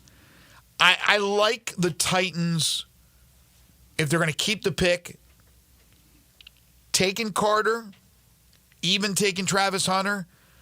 They should not be taking a quarterback, not those guys. But I think they should trade down, personally, and pick up a lot of other assets because they have a lot of holes. I think that's probably the way to go. I would be surprised if the new GM isn't talking to teams about that possibility. Well, the Titans just had a press conference just a little bit ago. He said they've received calls, which obviously that would be the case. Brian Callahan was asked about Travis Hunter. He said, you start him at corner and then and he could grow into a wide receiver. So the way Callahan looks at Hunter is right now a starting corner in the NFL. Yeah, I think that's the way to go, but he wants to play both ways. He may not have that opportunity right away, but if you give him that chance that possibly down the line it will happen, unless he's going to be stern on that and stand out and say, I only want to be picked by a team that's going to play me at both positions. I don't know if anybody wants to do that right off the bat. They want to kind of ease him into that wide receiver position. A couple of other NFL notes. There was a story yesterday that the Eagles had been invited to the White House after winning the Super Bowl, and they refused. That was a false report. The source for the Eagles says that the team plans to visit the White House once an official invitation is extended. And there's a report that an unidentified NFL team, no surprise whatsoever, has proposed a ban of the tush push.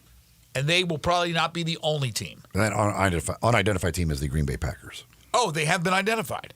I would imagine that there's going to be a second and a third. I'll fourth that notion. It is going to be outlawed. I don't know if it's going to be this year, but I would not be surprised. They're going to because it's too successful, and especially too successful for one team. They're going to outlaw it. It's going to happen. I have no idea. If to me, it's quite simple. They looked at it last year. They decided not to do anything with it. So unless there's some new injury data or whatever, I don't understand why you would get rid of it. Well, it was called the Super Bowl, and a lot of eyes were on that. I think that it'll be banned. So now if teams come up with plays that are successful, we get rid of them? Yes, and it's unfortunate. I mean, again, if there's no injury data, they all say it's a health thing. If there's data that shows that guys are getting hurt on this play at a high rate, yes. But if not, why this year, not last year? Are you getting rid of something when you looked at it? There was no issue with it. I don't know why you would suddenly this year do it unless there is some new injury data that shows it is a dangerous play. I hear what you're saying, and you're right, and there's probably not new data, but the Eagles are the ones who have mastered the tush push, and they won the Super Bowl. So now it's more prevalent and more relevant than it was last year for whatever reason. That's why I think they'll get rid of it. But they'll figure out variations of the tush push. There'll be the Heine hike or something. They'll figure out something. The funny thing is that the Packers GM, he said, I know we're not very successful against it. I know that. But to be honest with you, I have not put much thought into it. It's been around for a while. We've used it in different fashions with our tight end. I think there will be a lot of discussions about it. I've got to kind of look at some of the information as far as injury rates and things like that, but we'll see. That's the GM of the team that put in the proposal to get rid of it. Right. Yeah, nice. He doesn't care. Nice reason why. He doesn't. In other words, I don't care. Our owner or whoever decided they're going to do this, I could care less. Oh, what you're saying, it came from above. Came from the office above. The way too early 2025 All-American team, this is from On3 Sports. As you would imagine, it's chock full of SEC and Big Ten players. But boy, the wide receiver group is incredible with Ryan Williams and Jeremiah Smith. The running back group of Nick Singleton from Penn State and Jeremiah Love of Notre Dame. So all familiar names that had outstanding seasons this past year and were all relevant in the playoffs. But the quarterback is a guy who hasn't had a lot of starts and made some noise But I wonder, quarterback, first team, All-American, way too early All-American team, DJ Lagway. What do you think about that? He's going to have a chance to have a hell of a year. He has a chance. Who else do you think right now, just off the top of your head, at the quarterback position? Lige, you could jump in on this as well.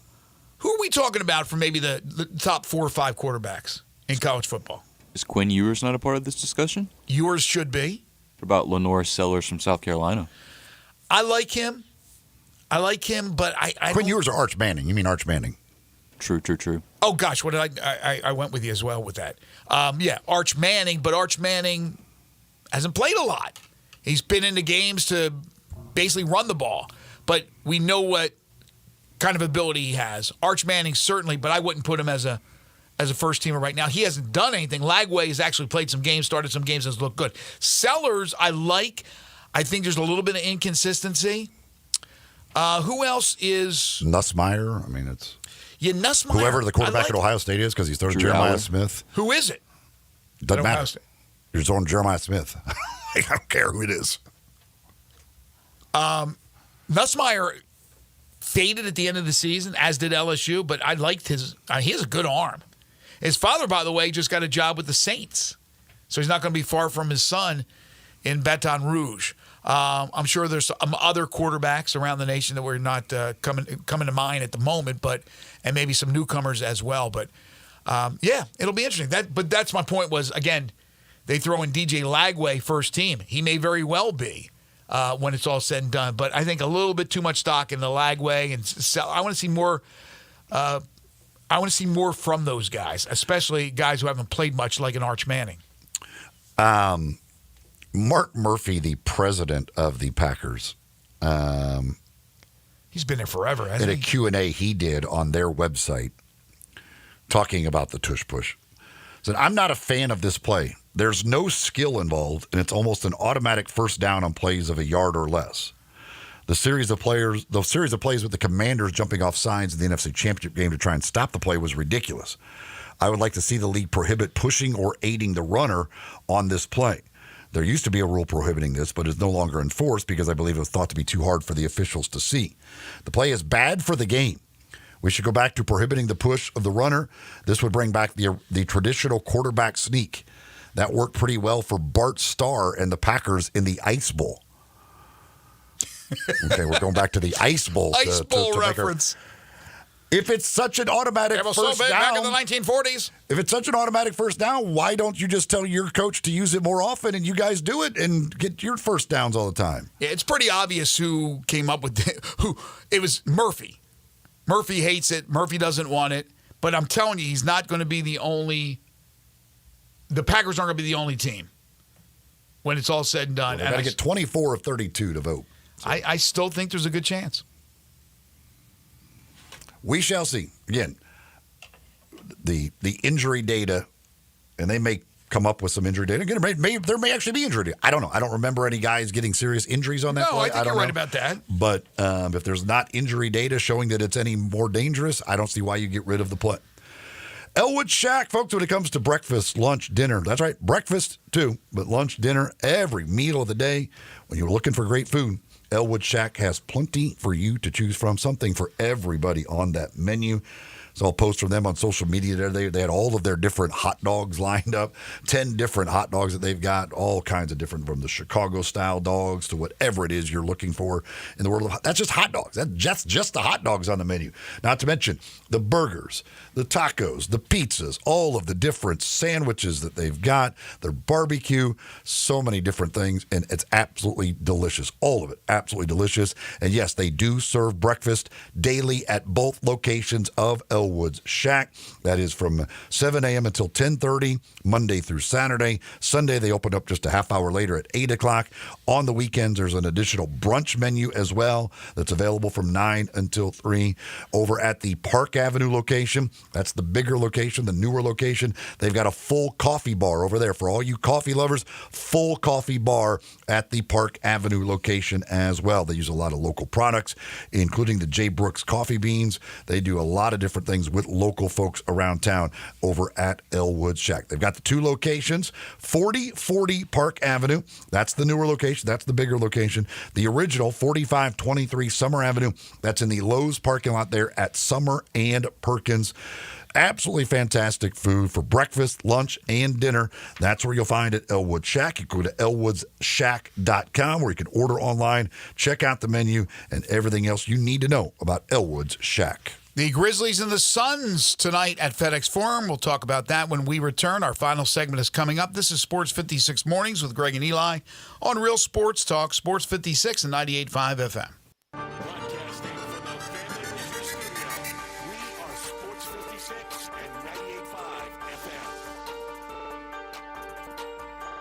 It's your time to upgrade into a new ride from Gossett Volkswagen on the Pike. 2025 Jetta S, buy it now, $20,499. 2024 Taurus SE, $249 a month or $28,616. More front and rear headroom and longer warranty than Crosstrek or CX-30. 2024 Tiguan S, more cargo space, torque, and warranty than Escape or RAV4. Only $279 a month. Plus all 2024 Atlas SE LP conditions, $5,000 off MSRP. So get to Gossett Volkswagen today, 1875 Covington Pike, online, GossettVWMemphis.com. And remember, no reasonable offer will be refused. Gossett's where we're charging forward and charging less every day. If you want it, we got it at Gossett Volkswagen. 7,500 miles, 3,100 down. Taos RMO 56,983. MSRP 31,939. Tiguan RM 144,331. MSRP 31,363. Jetta SMO 45,444. Atlas 3,500 bonus customer cash 1,500. Includes all rebates and incentives. PF 895 excludes tax title and license. See dealer for complete details. Offer valid through end of the month with approved credit dealer stock only. Dell Technologies is celebrating with anniversary savings on the most popular tech. For a limited time only, save on select next-gen PCs like the XPS 16, powered by Intel Core Ultra processors and more. Plus, curate your dream setup with great deals on select monitors, mice, and more must-have electronics and accessories. When you shop online at Dell.com/deals, you'll have access to leading-edge technology to match your forward-thinking spirit and free shipping on everything. Again, that's Dell.com/deals. It's our business to support yours. Partner with your go-to source for building your business. We can help you streamline your operations by supplying the whole job from start to finish. Any questions? Our Pro Desk is ready to answer the call with supply sourcing, custom orders, large equipment rentals, and more. Elevate your efficiency and take on more projects with the partner you can trust. The Home Depot. Our pros get more done. Now back to Sports 56 Mornings on Sports 56 and 98.5 FM. This hour brought to you by James Floors. Here once again are Greg Gaston and Eli Spore. NBA tonight. Luka Doncic and the Lakers go up against the Mavericks, so his former teammates will be in Los Angeles. Anthony Davis, the former Laker, will not be playing because he's hurt. The bigger matchup, I think, is going to happen when the Lakers go to Dallas in April, because the fans will be in a frenzy, I guarantee you, in favor of Luka Doncic, who will be playing for the other team. That's going to be strange. Maybe not as strange tonight, but Luka goes up against his former teammates. And, of course, the Grizzlies here in Memphis at FedEx Forum will take on the Phoenix Suns, their first home game since the All-Star break, 1-2 since the All-Star break. But as we talked about in hour number one, this is a Phoenix Suns team that has some firepower. They have some players. They just don't play well together. This is a game that Memphis should win and then get ready for a visit from the Knicks on Friday. 9 of the next 11 at home. Chance to, and only 4 of those 11 games are against teams with records above 500. So a chance here over this stretch for the Grizzlies to string together some wins. And Phoenix is a team that you should beat. They don't defend whatsoever.